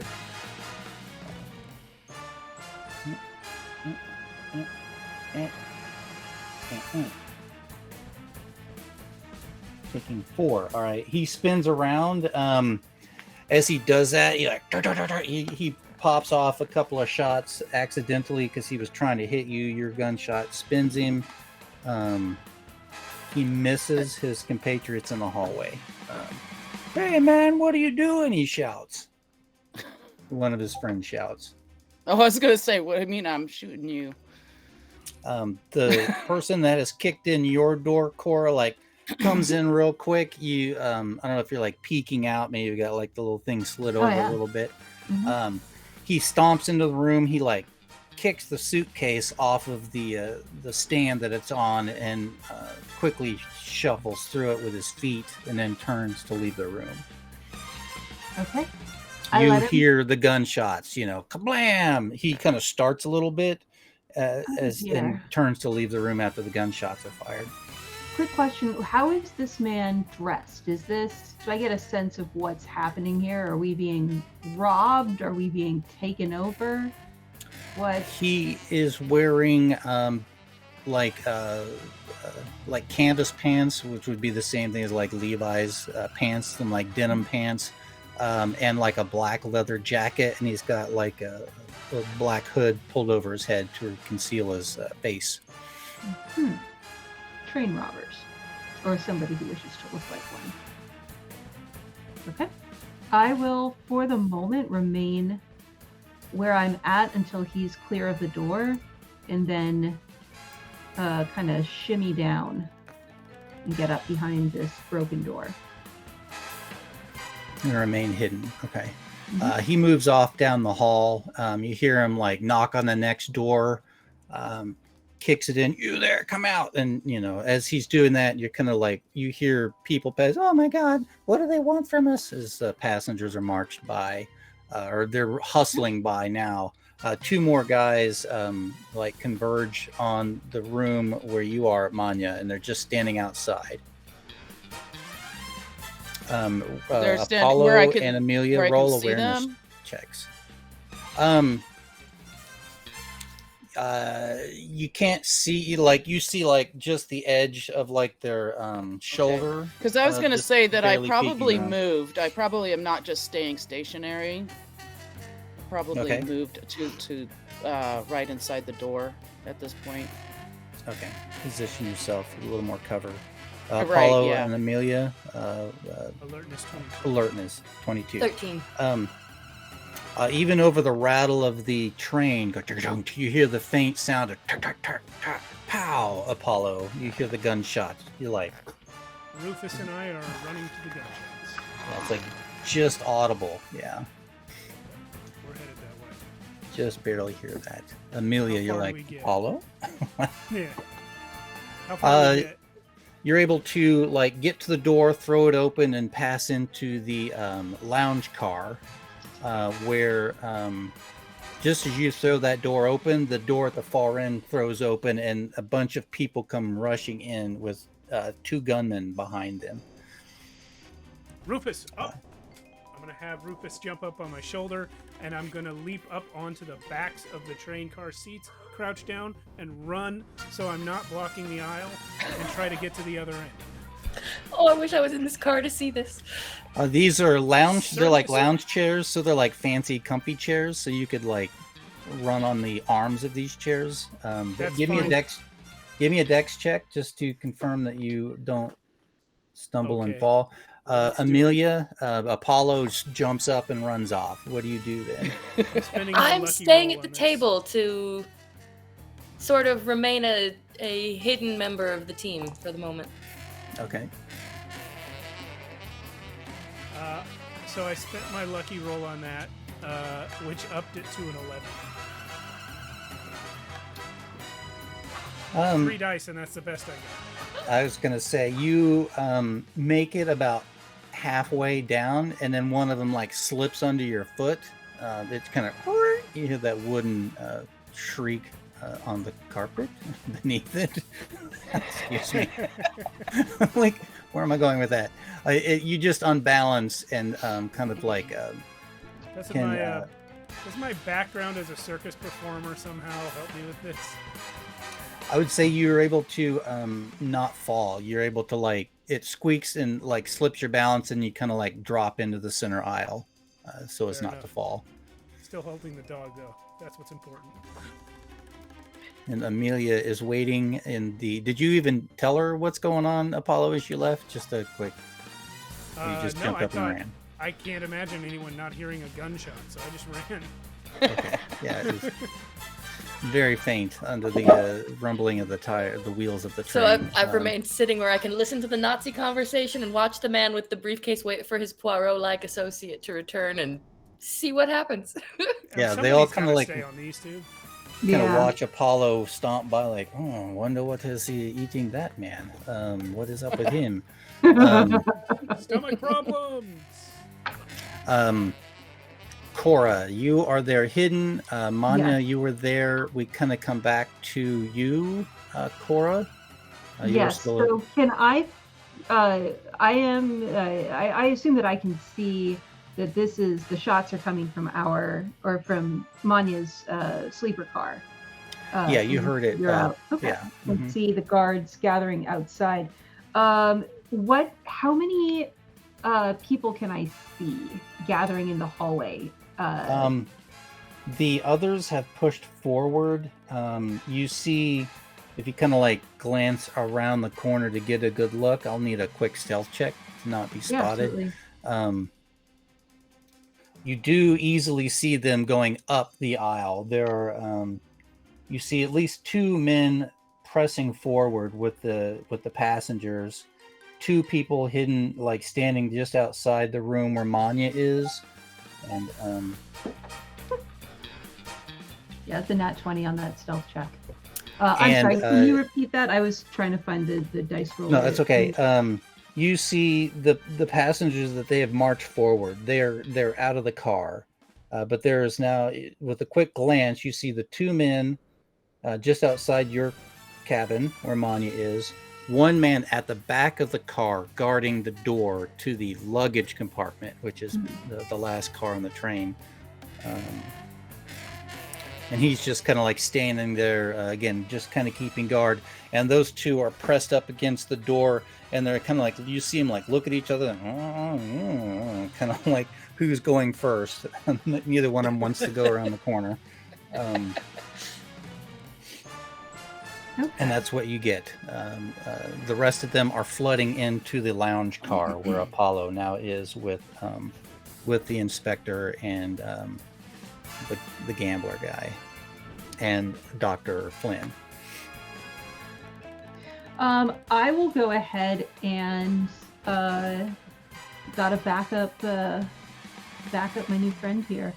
I will throw the door of the cabin open with a loud crash and stagger out into the hall,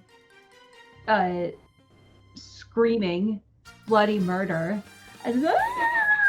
and just sort of stagger like I've completely lost it, hysterical, towards these two men that are outside our cabin door. And in my assuming that I'm just going to look like some poor hysterical woman, they're going to let me blunder up close enough to them, because in my hand I have got one of those knives that I took off of the people from the train, or not from the train, sorry, we're on the train, people from the basement. The knife I took from Francois Père. The knife. No, not that knife. Not No, that okay. knife. Not the knife. If not the knife from Henry LaCroix's chest. The knife that was in the guard's pocket. Yeah, I have the big evil knife. Yes. The big Good. evil knife. Okay. The guard. Cora will steal many things, but big evil knives are not her thing. The guard at the back of the train shouts, "You there? Where are you going?" And as he does that, the two guys standing at the door, one of them turns to look at you just as you like get right up next to him. I want to stagger up into the one that's closest to me, and keeping his body between that of him and his friend, I want to stealthily drive that knife. Right. So drive the knife into yeah. him. Okay. Stab him. Stab him with your and I am attack being roll. very loud, Mania, so you can hear that I'm coming. So yeah, Right. that's going to be an attack roll. Oops, this is the wrong program. As you get close to him and you're like about to stab him, he's kind of like, "You get away from me!" And he like raises the butt of his gun to like bonk you, but you get your attack in first. Yeah. Yeah. All right, so that's going to be. So this is my attack plus. I'm trying to remember how the weapons work in this game. Just your D20 plus your It's a attack roll, D20. your ATK. Yeah. 20, and I'm at 2 attack now. I like this dice roller. That's going to be a Don't mean to roll. 21 total. Oh, good lord. Nice. That Yeah. was, right. It's So rolling a 19 very on the well. dice. Nice. As he raises that up, you just sort of like slip the knife into his rib. So roll your knife damage, Okay. which is a D4. Yeah, I was going to say, I actually do have, Cora does have a little pen knife that's a little more deadly than it actually. This will be the one from Francois. In that that's case, a roll a D4. manipulation roll first. Oh, okay. D20 plus your 1. You try and get a Sure. deadly shot on this guy. Yeah. Yeah. Ah, there's the bad shot, or the bad roll. That's going to be an 8. Okay. All right. So just roll your damage then. Okay. Cat, you can't. Cat's up there. Hey, you. You know what? Actually, my special talent is jury rig, where I have advantage on manipulation checks to pull off a stunt. Does this count? It's not really a stunt. I don't know. It's fine. So it's an 8. Yeah. So it's just a 1d4. Yeah, 1d4. Okay. So that's 3 damage. All right. He is not the one that was shot. You take 3. Okay. But as you like stab him, he like goes rigid and like falls back just a little bit, right into Manya's firing. You know, he's like right there, Manya. I know you're like sort of hiding, but you see this guy like kind of fall, and he sort of slips into the room just a little bit. Okay, so the guy that she's my internet went out just slightly during that. So I've stabbed him and he's shoved not him dead. into- Oh, I see. Yeah, he I went still have rigid my and kind of stumbled back into the doorway. Yeah. when we were in town, I did not get to say what I was purchasing. But I did purchase a oh no, brain. It is a knife that goes on the end of a gun. A bayonet. Bayonet. Mhm. Thank you. Anyways, I purchased one of those. Nice. And that is on the end of my gun. I would like to use that on the end of this guy. To end this guy. All right, If so stab him. possible. Yeah, give him an attack. Wordplay. Yes. Attack him with your attack roll, and it's not listed. I'm going to give a bayonet a D6, so, like between a knife and a machete. Okay, And just you're using it like a little bit spear. So yeah. more weight behind it. That makes Yeah. sense. Okay, so attack. God damn.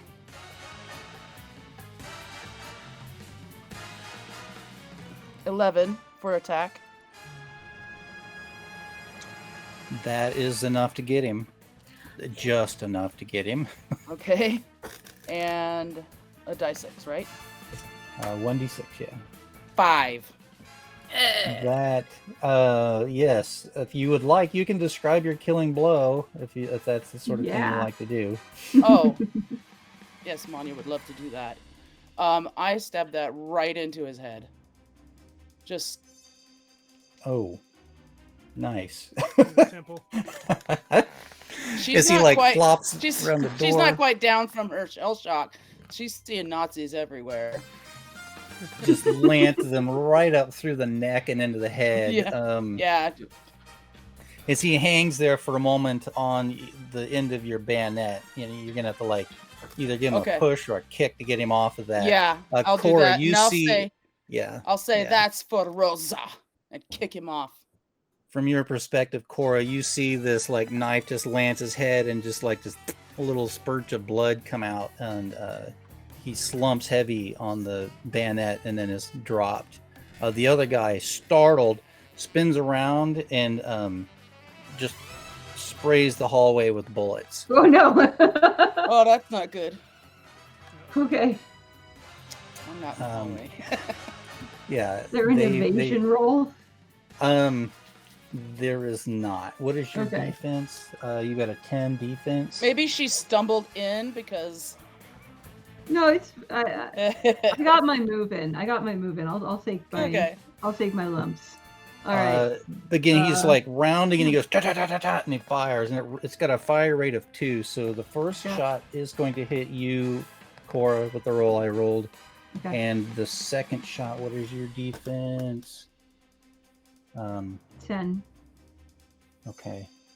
And let's see, Manya, yours is only a 2 on your defense. My defense it should be from my. It's the same of your dex. It should be like the same as your dex. Which is a 1 plus my my best, which is a 2, so 3. So 13 then. 13. I'm just double checking. 13. So yeah, I must have that done one that misses, completely but the one shot does hit Cora. The machine gun does a 1d6 2. Okay. Just a glancing blow. Glancing blow. Can I grab her and yank her inside all the way? Yeah. Back? Yeah, because like as he fires off those bullets, the guy down the hallway also levels his gun, but he can't fire without hitting his buddy, so he doesn't, but he comes running. You see him coming towards you up the hallway, Cora, as you are ducked back into the cabin. Apollo, as you kind of like come down on the floor, one-footed, all these like passengers are flooding in, kind of blocking your view. But just as they like kind of come in and spread out, you see 2 gunmen come in behind them. Wait, the gunmen are coming behind the passengers? Yeah, Driving them forward. they're driving them forward. Yeah. Okay. So I have Rufus on my shoulder. I can't get to the gunman because of the people, right? Yeah, you could push through, but it would slow you down. Yeah. I will throw the dog at them. What kind of dog is he? I assume he's like a Doberman or a German Shepherd. He's a shepherd. Yeah, German Shepherd. Rufus, sick him! Pretty And good I'm gonna size. throw Rufus at the face of the closest gunman, and then I have stats for him. Page 22 has wolf stats. Totally works. Works for me. Um, He kind of like, oh, he gives a little bit of a startled yelp as you pitch him through the air. The passengers all wide-eyed, kind of like You're getting duck. quite the They're show, like, Amelia. they get ducked under that, and so roll your attack. I guess roll your attack to make the contact with the dog. Well, I wasn't trying to use the dog as a weapon. I was just kind of launch him over the people so he could attack. Okay, he kind of like comes down on the floor just behind as they kind of like part like the Red Sea, and roll Rufus's attack. Unfortunately, it seems that Rufus does not have a bonus to attack at all. Does he have a bonus as a thrown weapon? We could go back to plan A. What? That was never my plan. That's in the adversary. Rufus. Hold on. It's actually 9. Rufus gets Level a 9. 3 blank attack. He got a what on his roll? 9 on the die. Since Its level is 3, so that is its attack. So that means he got a 12. Yeah, he gets a good like bite on this guy, one of the guy's thighs, just like launches in and tears at the muscle. So give me a d6 for his damage. That's a 1. Oh, poof.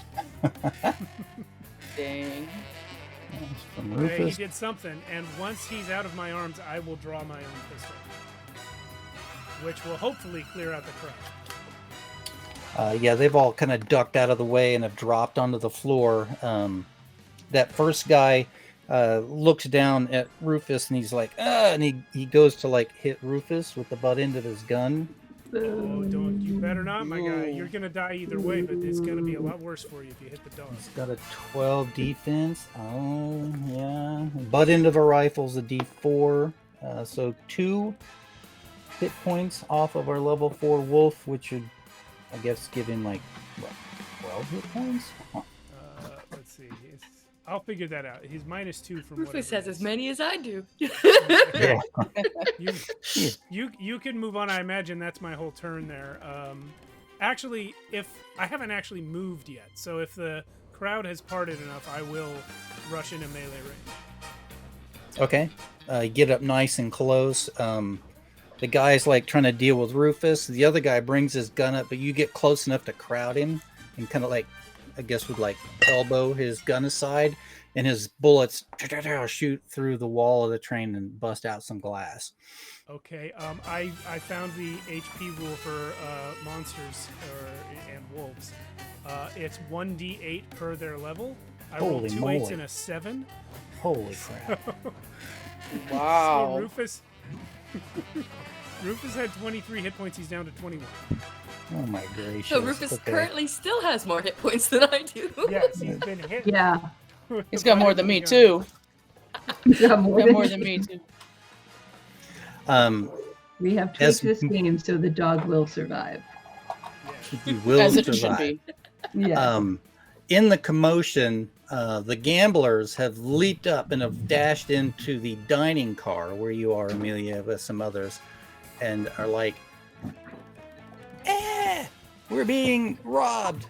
Train robberies. The inspector has drawn his pistol and fires off at one of the bad guys. The computer. and misses. Okay. Where's it? Hold on.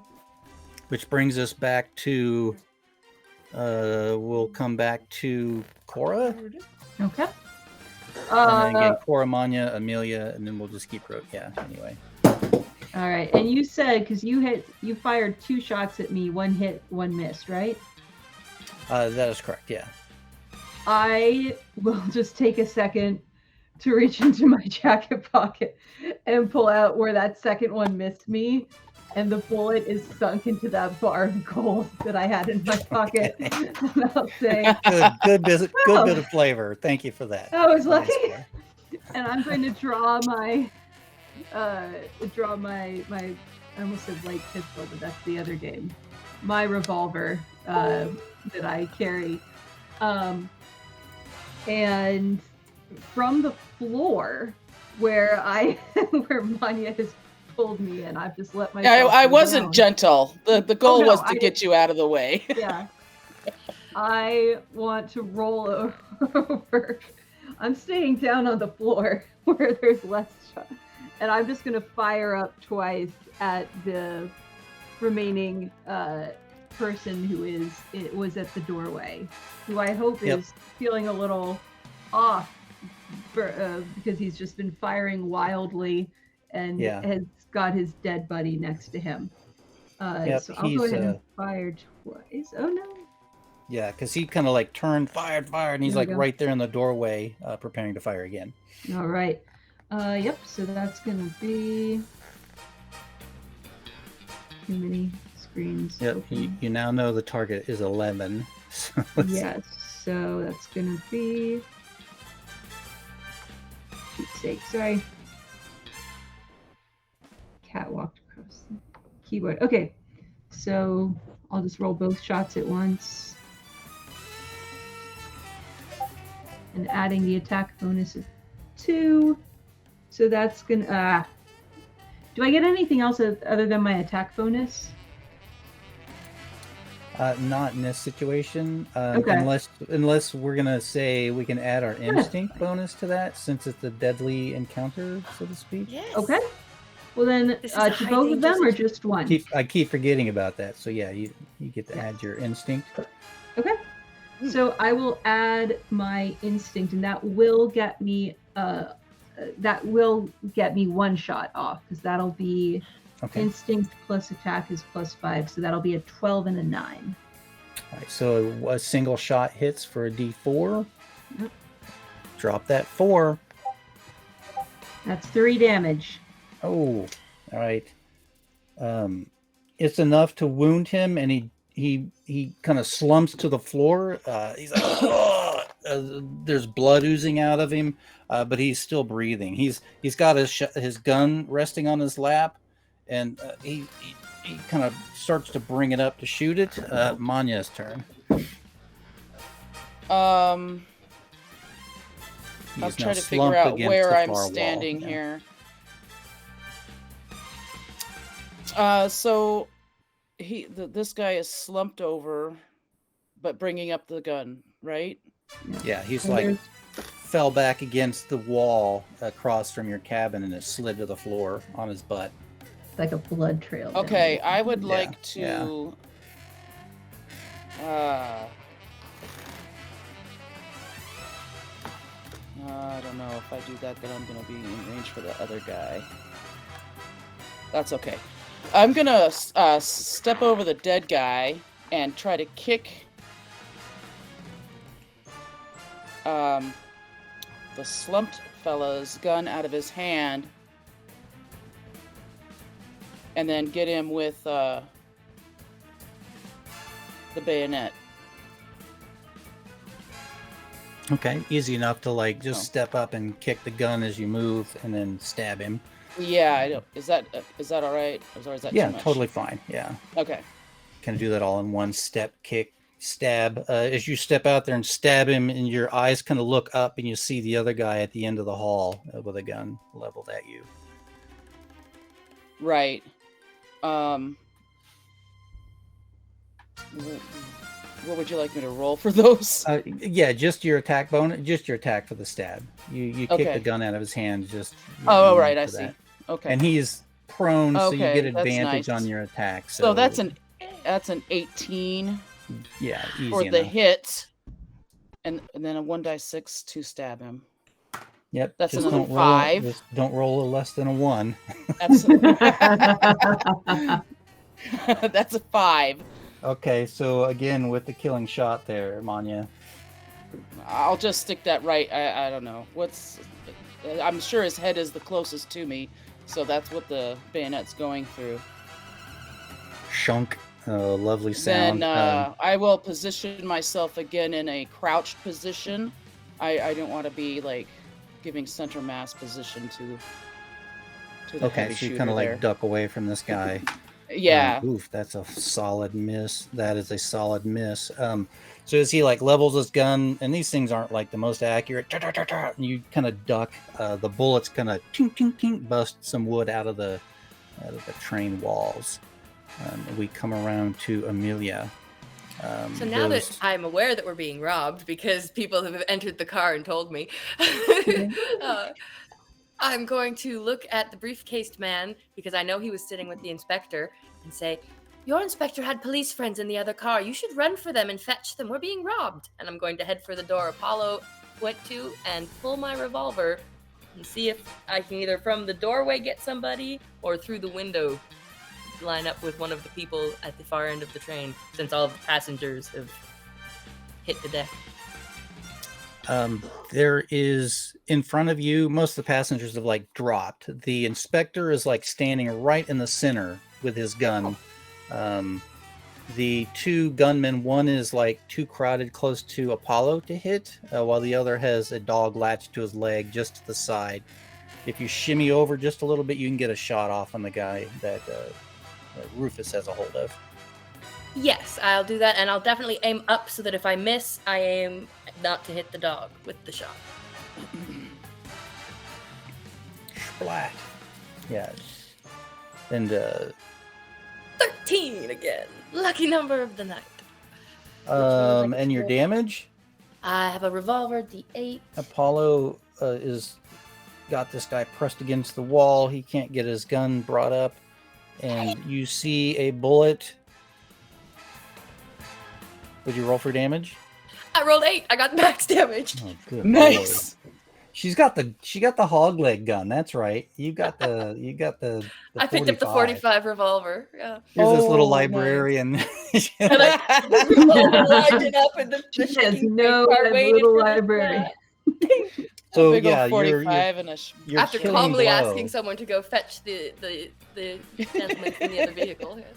So you're killing shot. Where does he hit this guy? Chest? Head? I also am aiming definitely upper center mass in the chest head area. So probably something that would take out 45, probably decent sized hole. Yeah, upper chest probably. As he's looking down, fighting with the dog, just something that straightens him back, falls over. Yeah, he flops over backwards. Rufus lets go of him real quick and then bites him again, even though he is now dead. Apollo, you see this guy's just thrown backwards as his 45 slug buries itself in his chest. This other guy's like, you're like eyeball to eyeball. What do you do? Well, stop me if you've heard this. I'm going to grab him and throw him out the window. Nice, because okay. He just shot the glass out as you pushed his gun away, so yeah. Cool. So, for my attack, it's 14. All right. You give him a good hard shove. He staggers backwards against the edge of the window and topples out. You hear the horn go, "Honk," and there's like a post outside. You see him punk off the post. Just perfect timing. As soon as I see him hit the post, I start tucking back the dynamite that I was going to throw out after him. Wilhelm scream. Yeah, you hear the which brings us back to the guy in the hallway in the back, the inspector. Point of order. Does Rufus go on my turn? Yes. Well, then I point to the remaining guy and I say, sick him. So I'll send Rufus in there. Oh my gosh. You send him through the hallway into the next car? There's one guy left in the next car, right? Yes. The one that Cora and Manya are in. Yeah, there's another guy in there. Yeah, if Rufus can reach that guy, I will have him attack. I would say that he can dash down the hall. Manya and Cora, you see this dog just, Apollo throws open the door. The dog rushes in, bounds down the hallway, leaps over you, Manya, who's crouched down, just leaps you like, and, Yeah, we both just. and Yeah. like just as he lands on his feet, just inches from this guy. So your attack roll, Apollo. Yeah. Actually pretty lousy. He got an 11. The magic That's number. exactly, the magic number for Oh, this that's for right. these That's guys. the number. Okay, cool. Got him. So damage is going to be 1d6. That's a 4. Okay. All Good right. boy.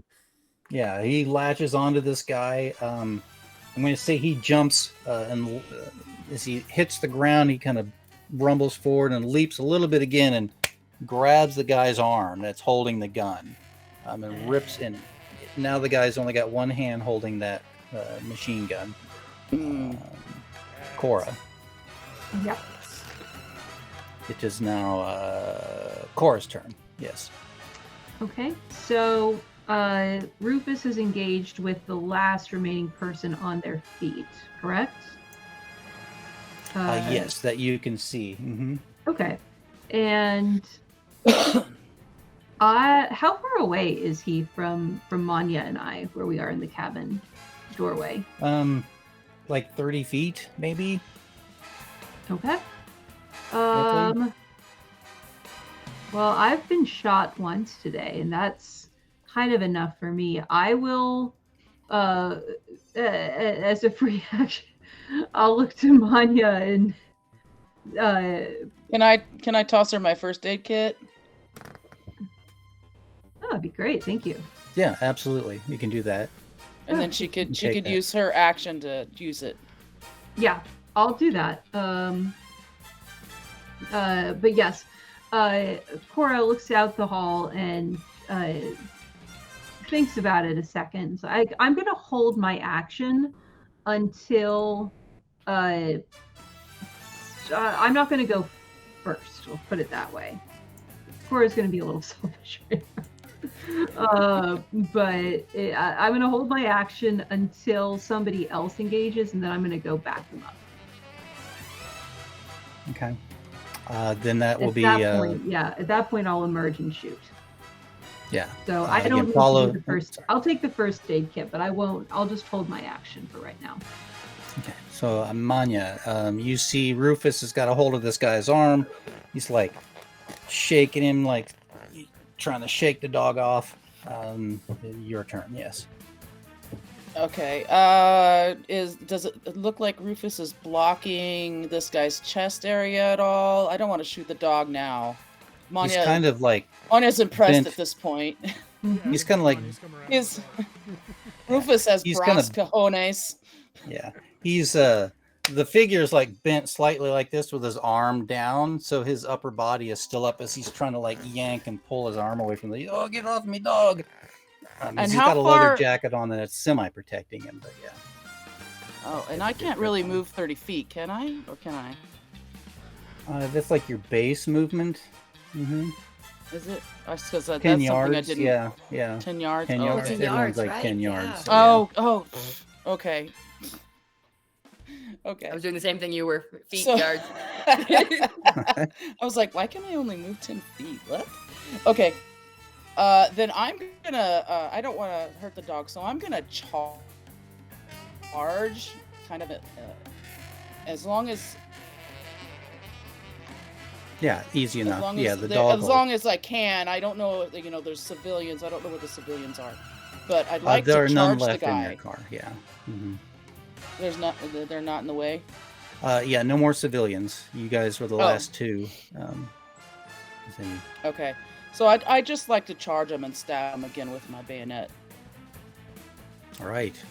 This guy's like trying to shake the dog off. Drops his gun as you charge. He's like reaching behind him to try and open the door, and you charge him. That's a dirty 20. Nice. Oh, well, that's a swift hit. Let's roll a d6. Come on. And he's already got four damage from.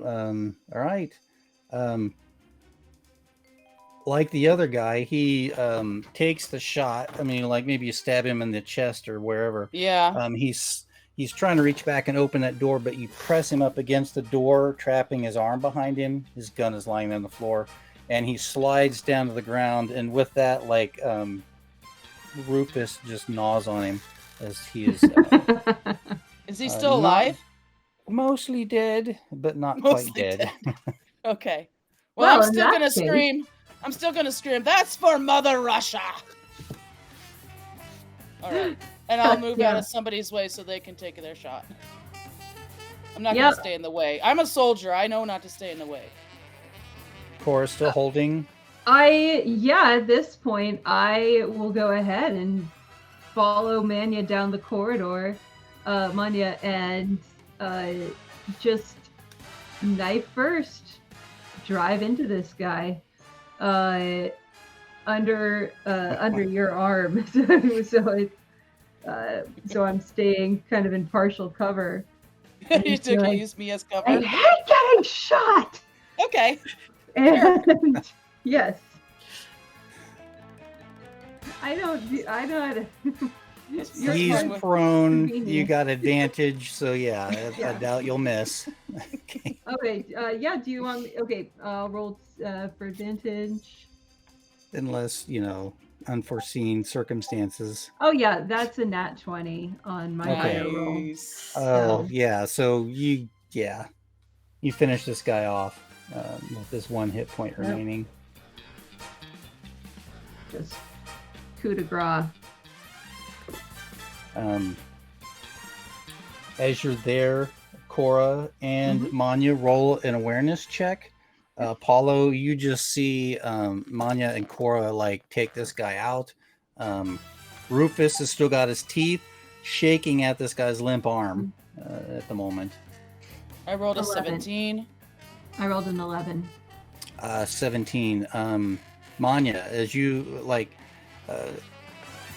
Cora's a little distracted, just drove that finishing touch on this guy. You look up and peer through the small portal between the trains, and you see like one guy left. He's at the very back of the train. He throws open the door, which is the back of the train, and exits the train. Out Can on the, I, little platform there. Can I be fast enough to aim and shoot?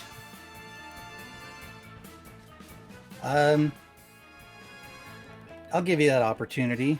Yeah, it'll be tough though. His I assume instinct, it'll but be his tough. armor It's- class will go up a little bit. Yeah. It's far and it's through a couple windows, I assume.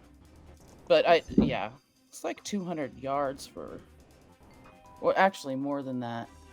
Let's I was see. thinking A of train 22. is 5 Anyway. meters, 5, 10. It should be enough.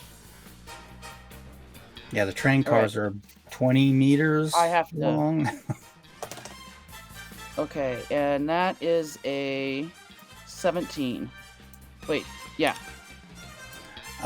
Yeah, just as he's like turns his back, throws the door open, is just exiting, your bullet hits him. Sweet. Okay, rolling. Nice. 2 5s. Yeah. He spins around, and just as he spins, and you see the horror on his eyes as he flips backwards over the rail and off the back of the train, Nazi scum. left behind in the dark. These guys weren't Okay. Nazis. These were the robbers. The Nazi was in the other car. Manya has some little bits of issues. Okay. Yeah. In that case, I said that in character. Okay. I look up at you with like my ears ringing from the shot that just went off. And I say, nice shot. Maybe, and I'll just sort of gently like put my hand on the stock of the gun and sort of lower it down. Let's take a breather. Okay. I'll sort of walk up and call the dog over. Now, Manya, aren't you glad we kept the dog? Inspector Renault is right on your back, Apollo. He's like, "Oh, what have you all done in here?" Oh, there was a robbery. Didn't you hear the gunshots? Absolutely. You seem to have made short work of these guys. That's what my friends and I don't take kindly to being robbed on a train. Oh, it was so terrible. I say, quickly hiding the knife in my pocket. No, Miss Cora, it's all right. Manya and I will protect you.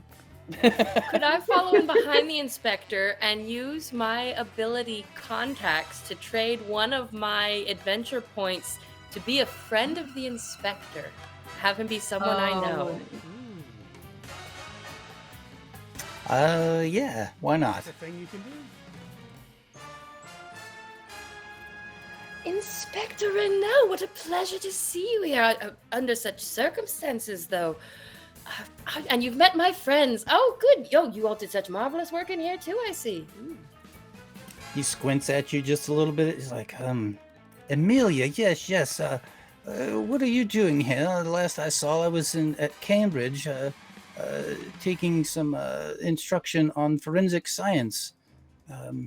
Why are you here on this train, and how the hell did these robbers get on here? So we swept the train as we were leaving Bordeaux. Do I recognize this guy too, since I was sneaking some classes? I won't say that I was legitimately taking classes, but I would say no, not for this guy. Okay. Amelia may be like bumped into him in the forensics department, having like Gotcha. Okay. delivering Just books checking. and things for instructors.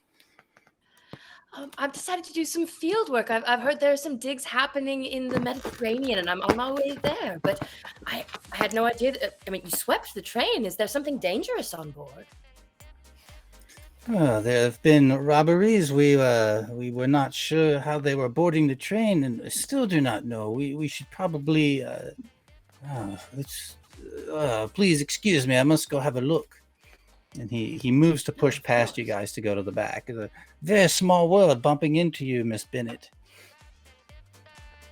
Indeed. Do you mind if I follow along? I'd like to see how they got in. As you go through the baggage car and out the back, the inspector's looking around. He's like, "Oh, nothing too obvious." And he's like, he kind of gets nervous, like, "I would like to have a look at the top of the train, but I cannot climb the ladder as my fear of heights. Would one of you please have a look?" Cora, I assume you've like patched yourself up with the.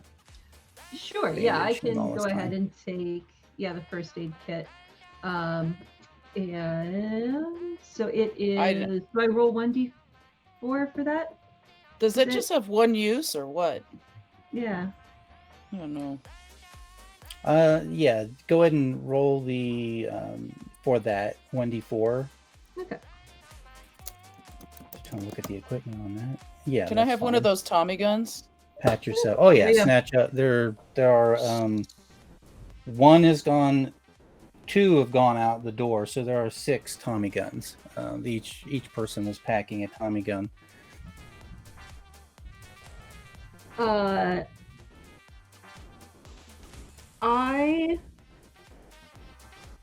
will, while you are going with the inspector, I'm going to quickly gather up the remaining ones and secure them in our cabin. I'm actually more concerned about other people grabbing them right now than if Manya Right. takes one, I won't stop you, but I'm be like, let's not leave these lying around, shall we? Yes, I was thinking the same thing. At least gather them and sell what we don't want or something, but don't leave them laying around. Well, Well, maybe, yeah. the one in the lounge car, the police officers have made their way and they've got that one.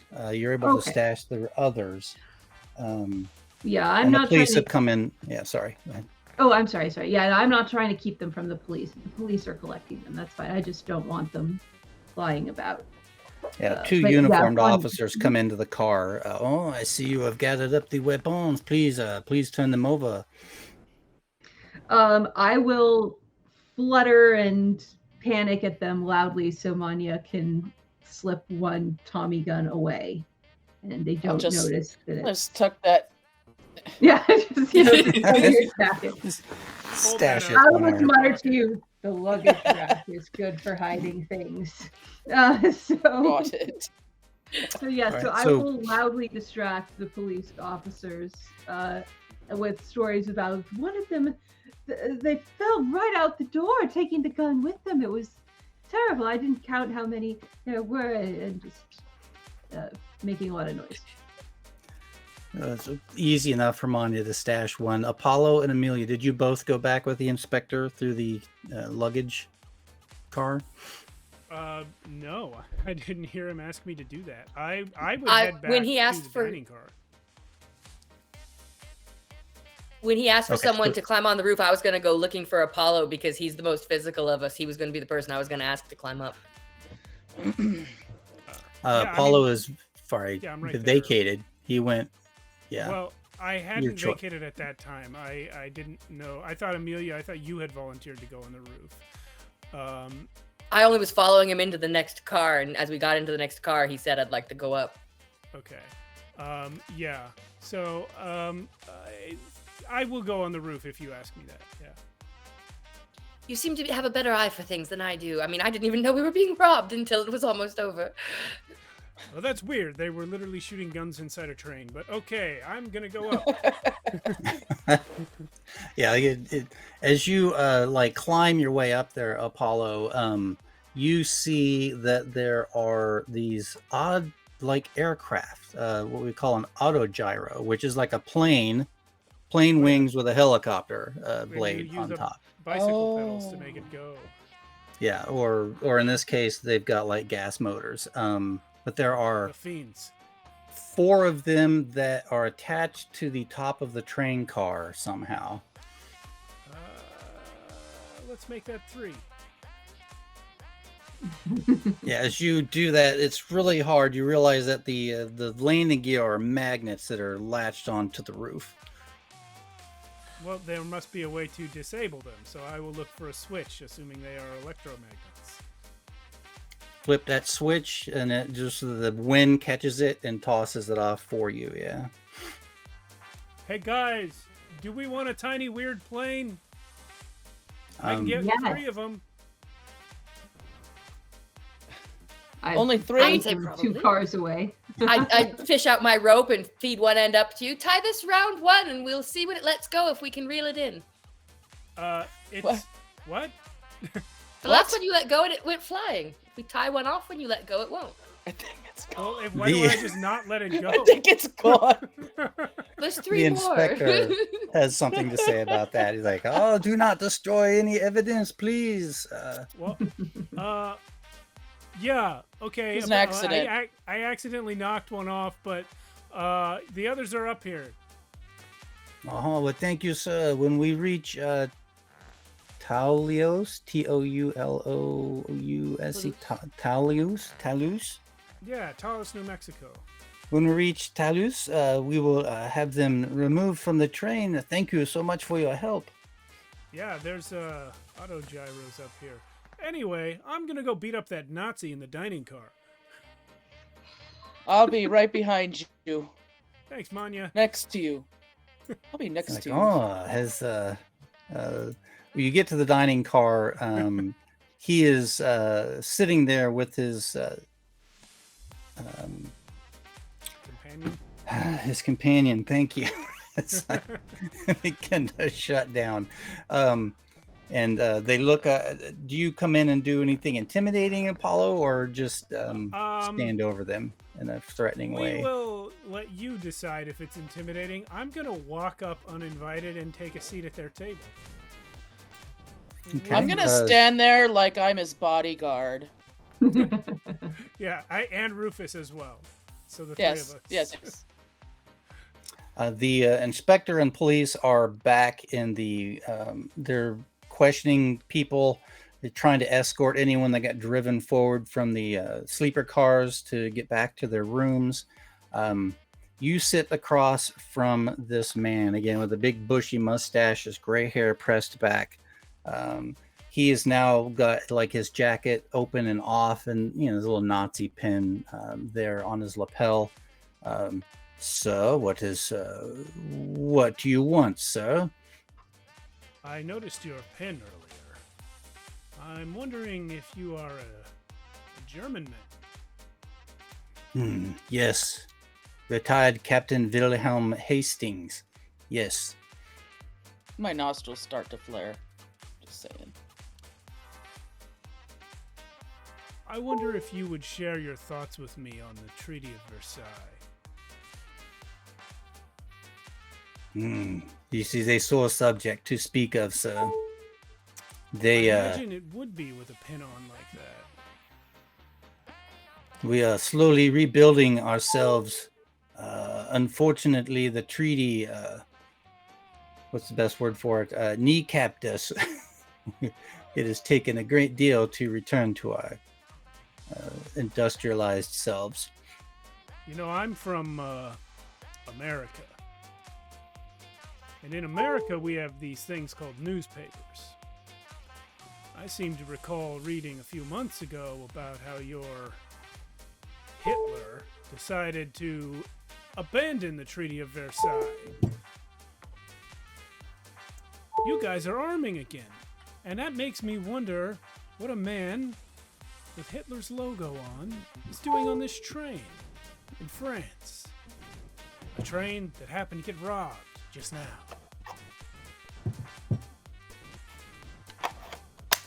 I cannot speak to Chancellor Hitler's in-game or what his interests are, but I am just a retired captain traveling through France. You're retired? Yes, sir. I'm just retired from the military. Mm-hmm. As far as I know, we have done nothing wrong. Are you retired from politics? Yeah, I speak occasionally at the universities. And who's your friend?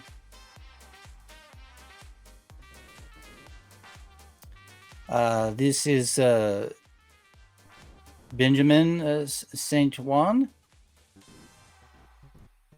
The Spanish man. He is from Spain. Clever. Are you guys having a friendly chat here on the train? I'm Apollo Johnson, by the way. Oh, nice to meet you, sir. And he reaches out to shake your hand. Crunch. What was all of the commotion? You dashed out of here in such a hurry, and then we heard Yes. what I thought might be gunshots. But Some men tried to rob the train, but we killed them all. oh, that is fortunate that you were able to stop them. Yes, Manya here is a crack shot, and I am... Well... Plus Rufus helped. He's a good boy. Oh, what a beautiful dog, sir. May I ask where you got it? I may want to look up the breeder. Oh, yes, I was at a mansion earlier, and I threw a man off a staircase and took his dog. He looks at you with disbelief. That is an interesting story that I think I may want to hear one day, but sir, I must retire for the night. Who sent you onto the train? I am only on a trip, sir. I am on my way to, ultimately to Nimes, Nimes, Nimes. Can I have I bend over and speaking whisper in engagement? Apollo's ear? Mm-hmm. Can I ask him to ask where he was stationed in the war? Well, it would be The Great the World War. We wouldn't have called it. Where The were wa- you stationed during the Great War, if I may ask before you retire? Ah, yes, the Great War. I was a strategician. I was on the front lines, yet not, if you know what I mean. Many young men died Manya in knows. the great conflict. Manya's getting really antsy. Many young men died what? That was so many years ago. Many years ago. Yeah. I am Not saddened that at the many. loss of life.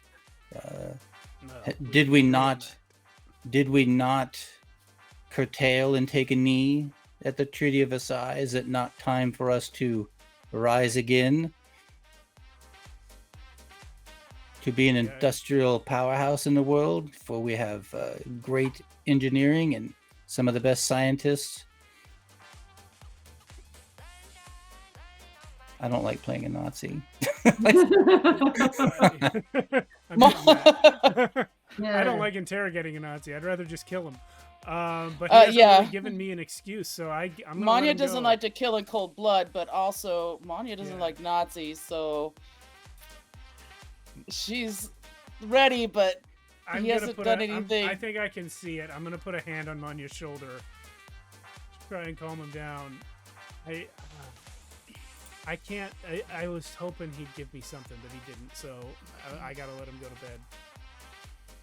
I think we've successfully let him know that we're on to him. At least that. Okay. Well, at this point, do you mind if I kind of skip ahead a little bit to get us? Yeah, go for it. All right. We passed through Talios. Again, totally don't know how to say that. Toulouse. And pass on to Narbonne, the harbor there, where you disembark and seek to find transport to Malta, whether it be on a boat or a plane. You find your way to the harbor and are seeking around, and mostly you see a bunch of boats, but there is a single what's the name of this? Backlog air cruiser parked at the end of one of the docks. There's a man like sitting up on his fuselage with he's got the bill of his hat turned up, and he's fishing, and like lying there next to him on the fuselage is what looks like a big, just chubby sausage, a big British bulldog.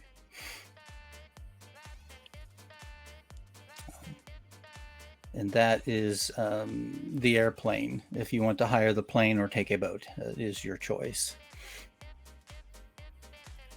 Seeing that he's got that British bulldog, I mean, I imagine that Apollo's gonna want to pet the dog. So I'm gonna call out to him, "Hello there, old chap. I say, are you hiring for charter?" Oh, goodness. A Brit. Great. It's nice to meet you. What can I do for you? Are you looking to hire a plane? We are. We're looking to hop over to the island of Malta. I hear it's lovely this time of year. Yeah. Thank you. Like, he takes the rod, reels it in real fast, and then like switches and slides down and drops on the dock. After he's of course like hugged his dog in his arms and plunk. My name's Scotty Maxwell. It's nice to meet you. Reaches out to shake your hand. Oh, geez, you are a large person there. Oh, I'm so not Australian. All good. You don't have to apologize for the voices. Nope. Yes, I'd be more than. And I'm gonna slip right back in the French accent there. I'd be more than happy to fly you to Malta, as long as you buy me a case of whiskey and fuel my plane. I think we can arrange that. Easy enough. I like your taste. So please, Top shelf whiskey, indeed. You bring me that case of whiskey while I get the plane filled up. To fill the tank, it's going to be probably about 200 francs. He holds his hand out. Right. I pull out my section of the money and count off the appropriate amount and add a nice little tip in and give it to him.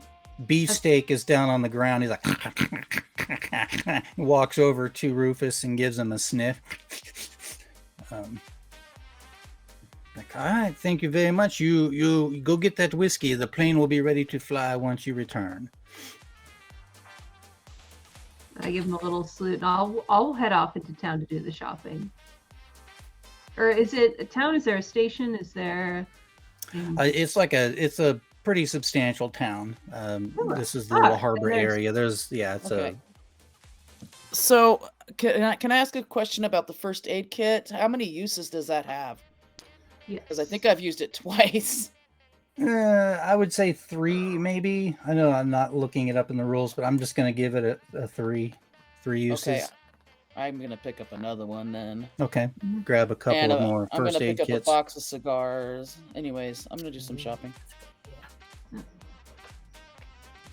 I imagine I've still got the 1,000 in mixed currency. I imagine I'm pretty short on francs at this point. If I bought the carriage, I bought the train fare and stuff for myself. I sadly throw away one of my brand new blouses. The other one bites the dust. Got blood all over it. So do you think you have enough for the whiskey or no? I was thinking I might stop by a pawn shop first, cash in one of the gold bars. Oh, yeah. Or there's maybe an exchange, a bank. Yeah. Yes. That might get better value.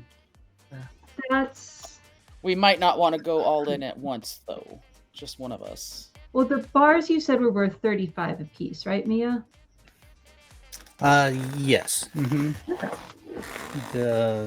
I forget what I did the math on that. 5 pounds times 16 times 35. So yeah, so 5 times 30. That's a good chunk of money for this time period. Yeah. Correct. It's. I'll bet that Nazi on the train was on his way to pick up that gold. Well, he was going the same jokes direction on him, as then. us, though. Oh, that's He true. was. Yeah. He may have had other errands as well. Yeah. Again, each bar is worth about 2,800 francs. Okay. All right. I'll hold off on converting the gold yet. Then I'll go ahead and take up Mania's suggestion and convert a little of the foreign currency into francs, and I'm sure I have no trouble finding a case of whiskey somewhere in this town. Very easily done. Get some fancy whiskey, get everything filled up, reconvene at the airplane, and take flight. The cats are getting crazy again. I know we're approaching 1:30, so I'll wrap us up here shortly. What type of plane is this, if I may ask? Here, let me. I'll put it in the Discord.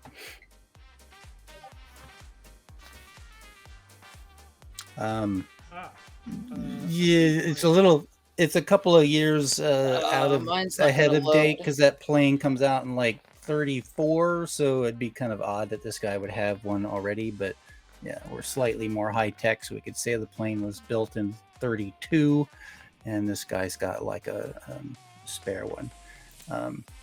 And again, I know we're approaching 1:30. Can you describe it though? Because my Discord's not loading. Oh yeah, absolutely. I have to keep it on my phone off the internet so that my computer can stay on.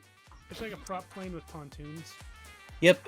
It was known as a Flying W because of the way the supports for the wings are designed. They come down and then they like come back up. And typically there are wheels there, but he's got 2 pontoons. It's probably about 20 feet long, single-winged plane, single engine. It's got a, of course, tail fin, like triple tail fin, the main one in the center and 2 small ones on the outside. Of course, the cabin, and then like 4 windows, ports along the side. Okay, all right, got a good picture of it. Thanks. Yeah, it's a good sized plane. If a man were standing next to it on the pontoon, his head would be just under the side door or window of the cabin or the pilot's cabin there. Man for scale. and you guys take flight on your way there. It's a bit of a rough flight as you're going along. There's some strong winds. A storm passes through, and again, try and wind us down here. One of the engines cuts out just as you're like coming over to land at St. Paul's Great. Bay in Hold up. Malta. Hold up. Do we have parachutes?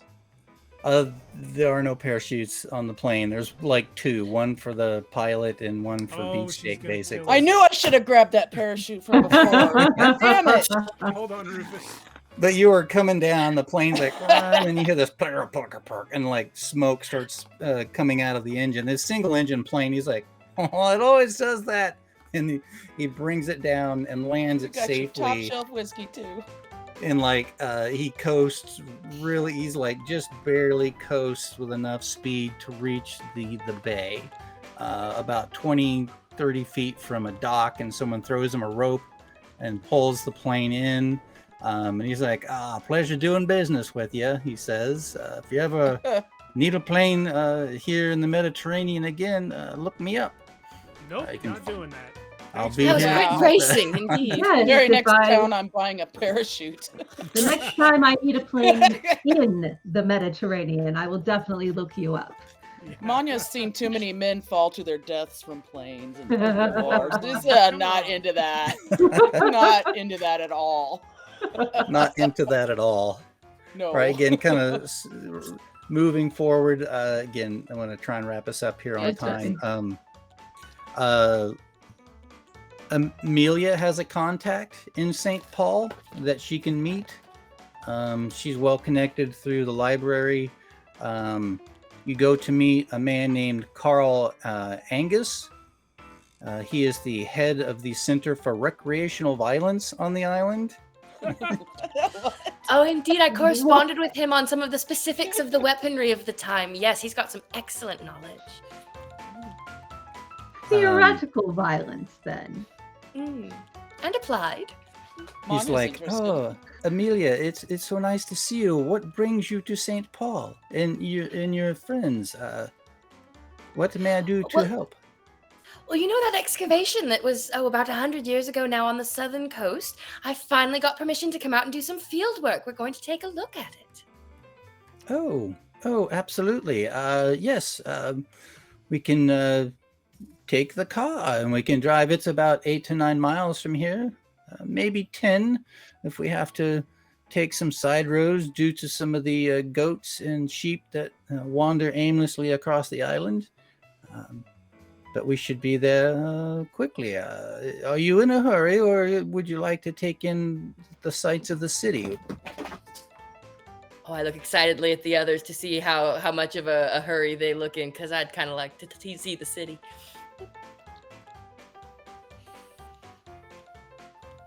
Well, do I we get think you. Lorelei is at the site? That's what Manya's gonna say. Do you think Lorelei is there? We don't want to miss her. Difficult to say. Yes, I suppose we best not go too scenic, but anything that we pass while avoiding goats, definitely point it out. There we go. So you sounds take the, I just dropped some more maps in the Discord, the flight path, and then the trip across Malta. You arrive at the dig site. And I hate to end it here since this is like the last of a 3-part series, you arrive at the ruins of, what the heck is it called again? Hagar Keen? Yes. It is, Hakim. it's on the map, actually, in red.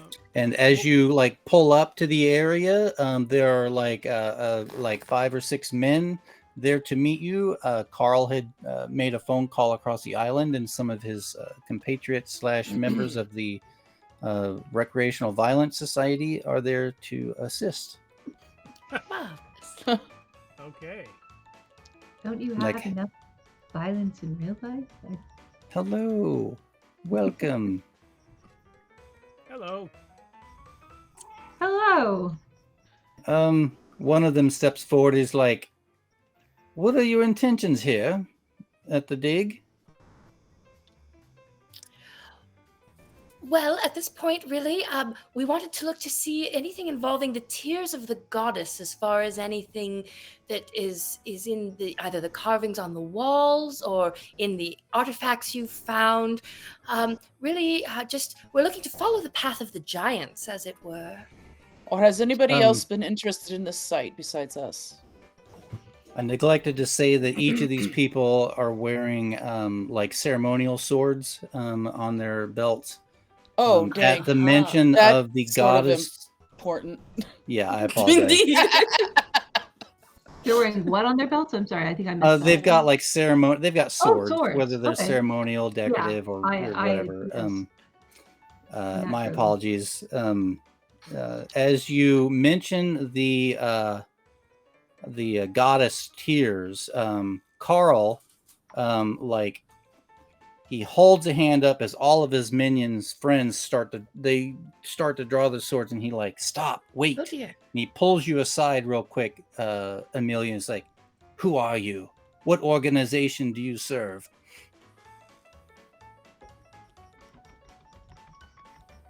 Well, and I'm going to pull out from a chain around my neck the little ivory key that I received when I first joined the order with the ruby in it, and just lay it on the outside of my shirt and look at him and see if he notices it at all. Recognition of the symbol of the ivory keys. He looks at it, looks you in the eye, and he's like, brothers, away with your swords. These are friends. Friends, we are the Brotherhood of Bronze Swords. Welcome. We will help you in whatever way that you need. At long last, the proliferation of secret societies works in our favor for once. Yes, they are everywhere. And that's where I will call an end to the night, unless you want to do anything real quick with them. No, that works for me. No. Obviously, we need another session. Yeah. Yes, definitely. So we are scheduled next week. We're doing Neon Skies with Wylock, playtesting his new game. That's going to be awesome. So be here for that, please. And then the following 3 weeks, taking us up to November 6th, we'll be doing Beyond the Obsidian Veil. So I will go ahead and put Pulp back in on the week following that. Which Nice. will be the 13th. And I think we can do just one, right? Yeah, to finish out this art, Yeah. there's like, yeah, I'll try and squeeze a little more than, yeah. Right. So we'll do that. Yeah. And then after this one, after that wraps up, hopefully we'll get another adventure with these characters on the books for another time. But thank you, Mia. This was great. I'm sorry that I Thank spent so much you. time Thank you very much. interrogating No, the no, Nazi no, that you not at didn't want all. me to talk to. No, You can that's never be fine. sure. It's totally fine. And the last bit I had for this was, it probably would have taken more than that. We'd be here till even 2:00 my time. We'd be here at least another half hour, 40 minutes. Jason's in the chat mad that I didn't kill that guy, but I was like, he didn't do anything. Yeah, and technically nobody knew the Nazis were doing really horrendous things at that point. They only just took the Nazi flag as their national flag, that year, Well, that I fall. was actually looking it in up. During the 35. game. It was March of 35 that Hitler started ignoring the Treaty of Versailles and rearmed. So it's conceivable that I would have hated Nazis, but not enough to just kill a guy on a train. Unprovoked, yeah. Yeah. Yeah, there's still a lot of bad taste from World War One, so because Yeah, of what they right. did. And the really yeah. bad stuff they were doing wasn't super well known until during and after the war. But anyway, that's all of that for why I didn't murder a man. This was awesome. Love the game. Yeah. You ran it well. Yep. Let's Thank come you. back next Thank week for Great Neon game. Skies. Neon Yay! skies from the past into the future. Yes. Cyberpunk. Oh yeah. All right. Back to the Good night, all. future. Good night, everybody. Night. Bye. Thank you Oh, and for Friday, joining us. Shadows of Arconia. See you then.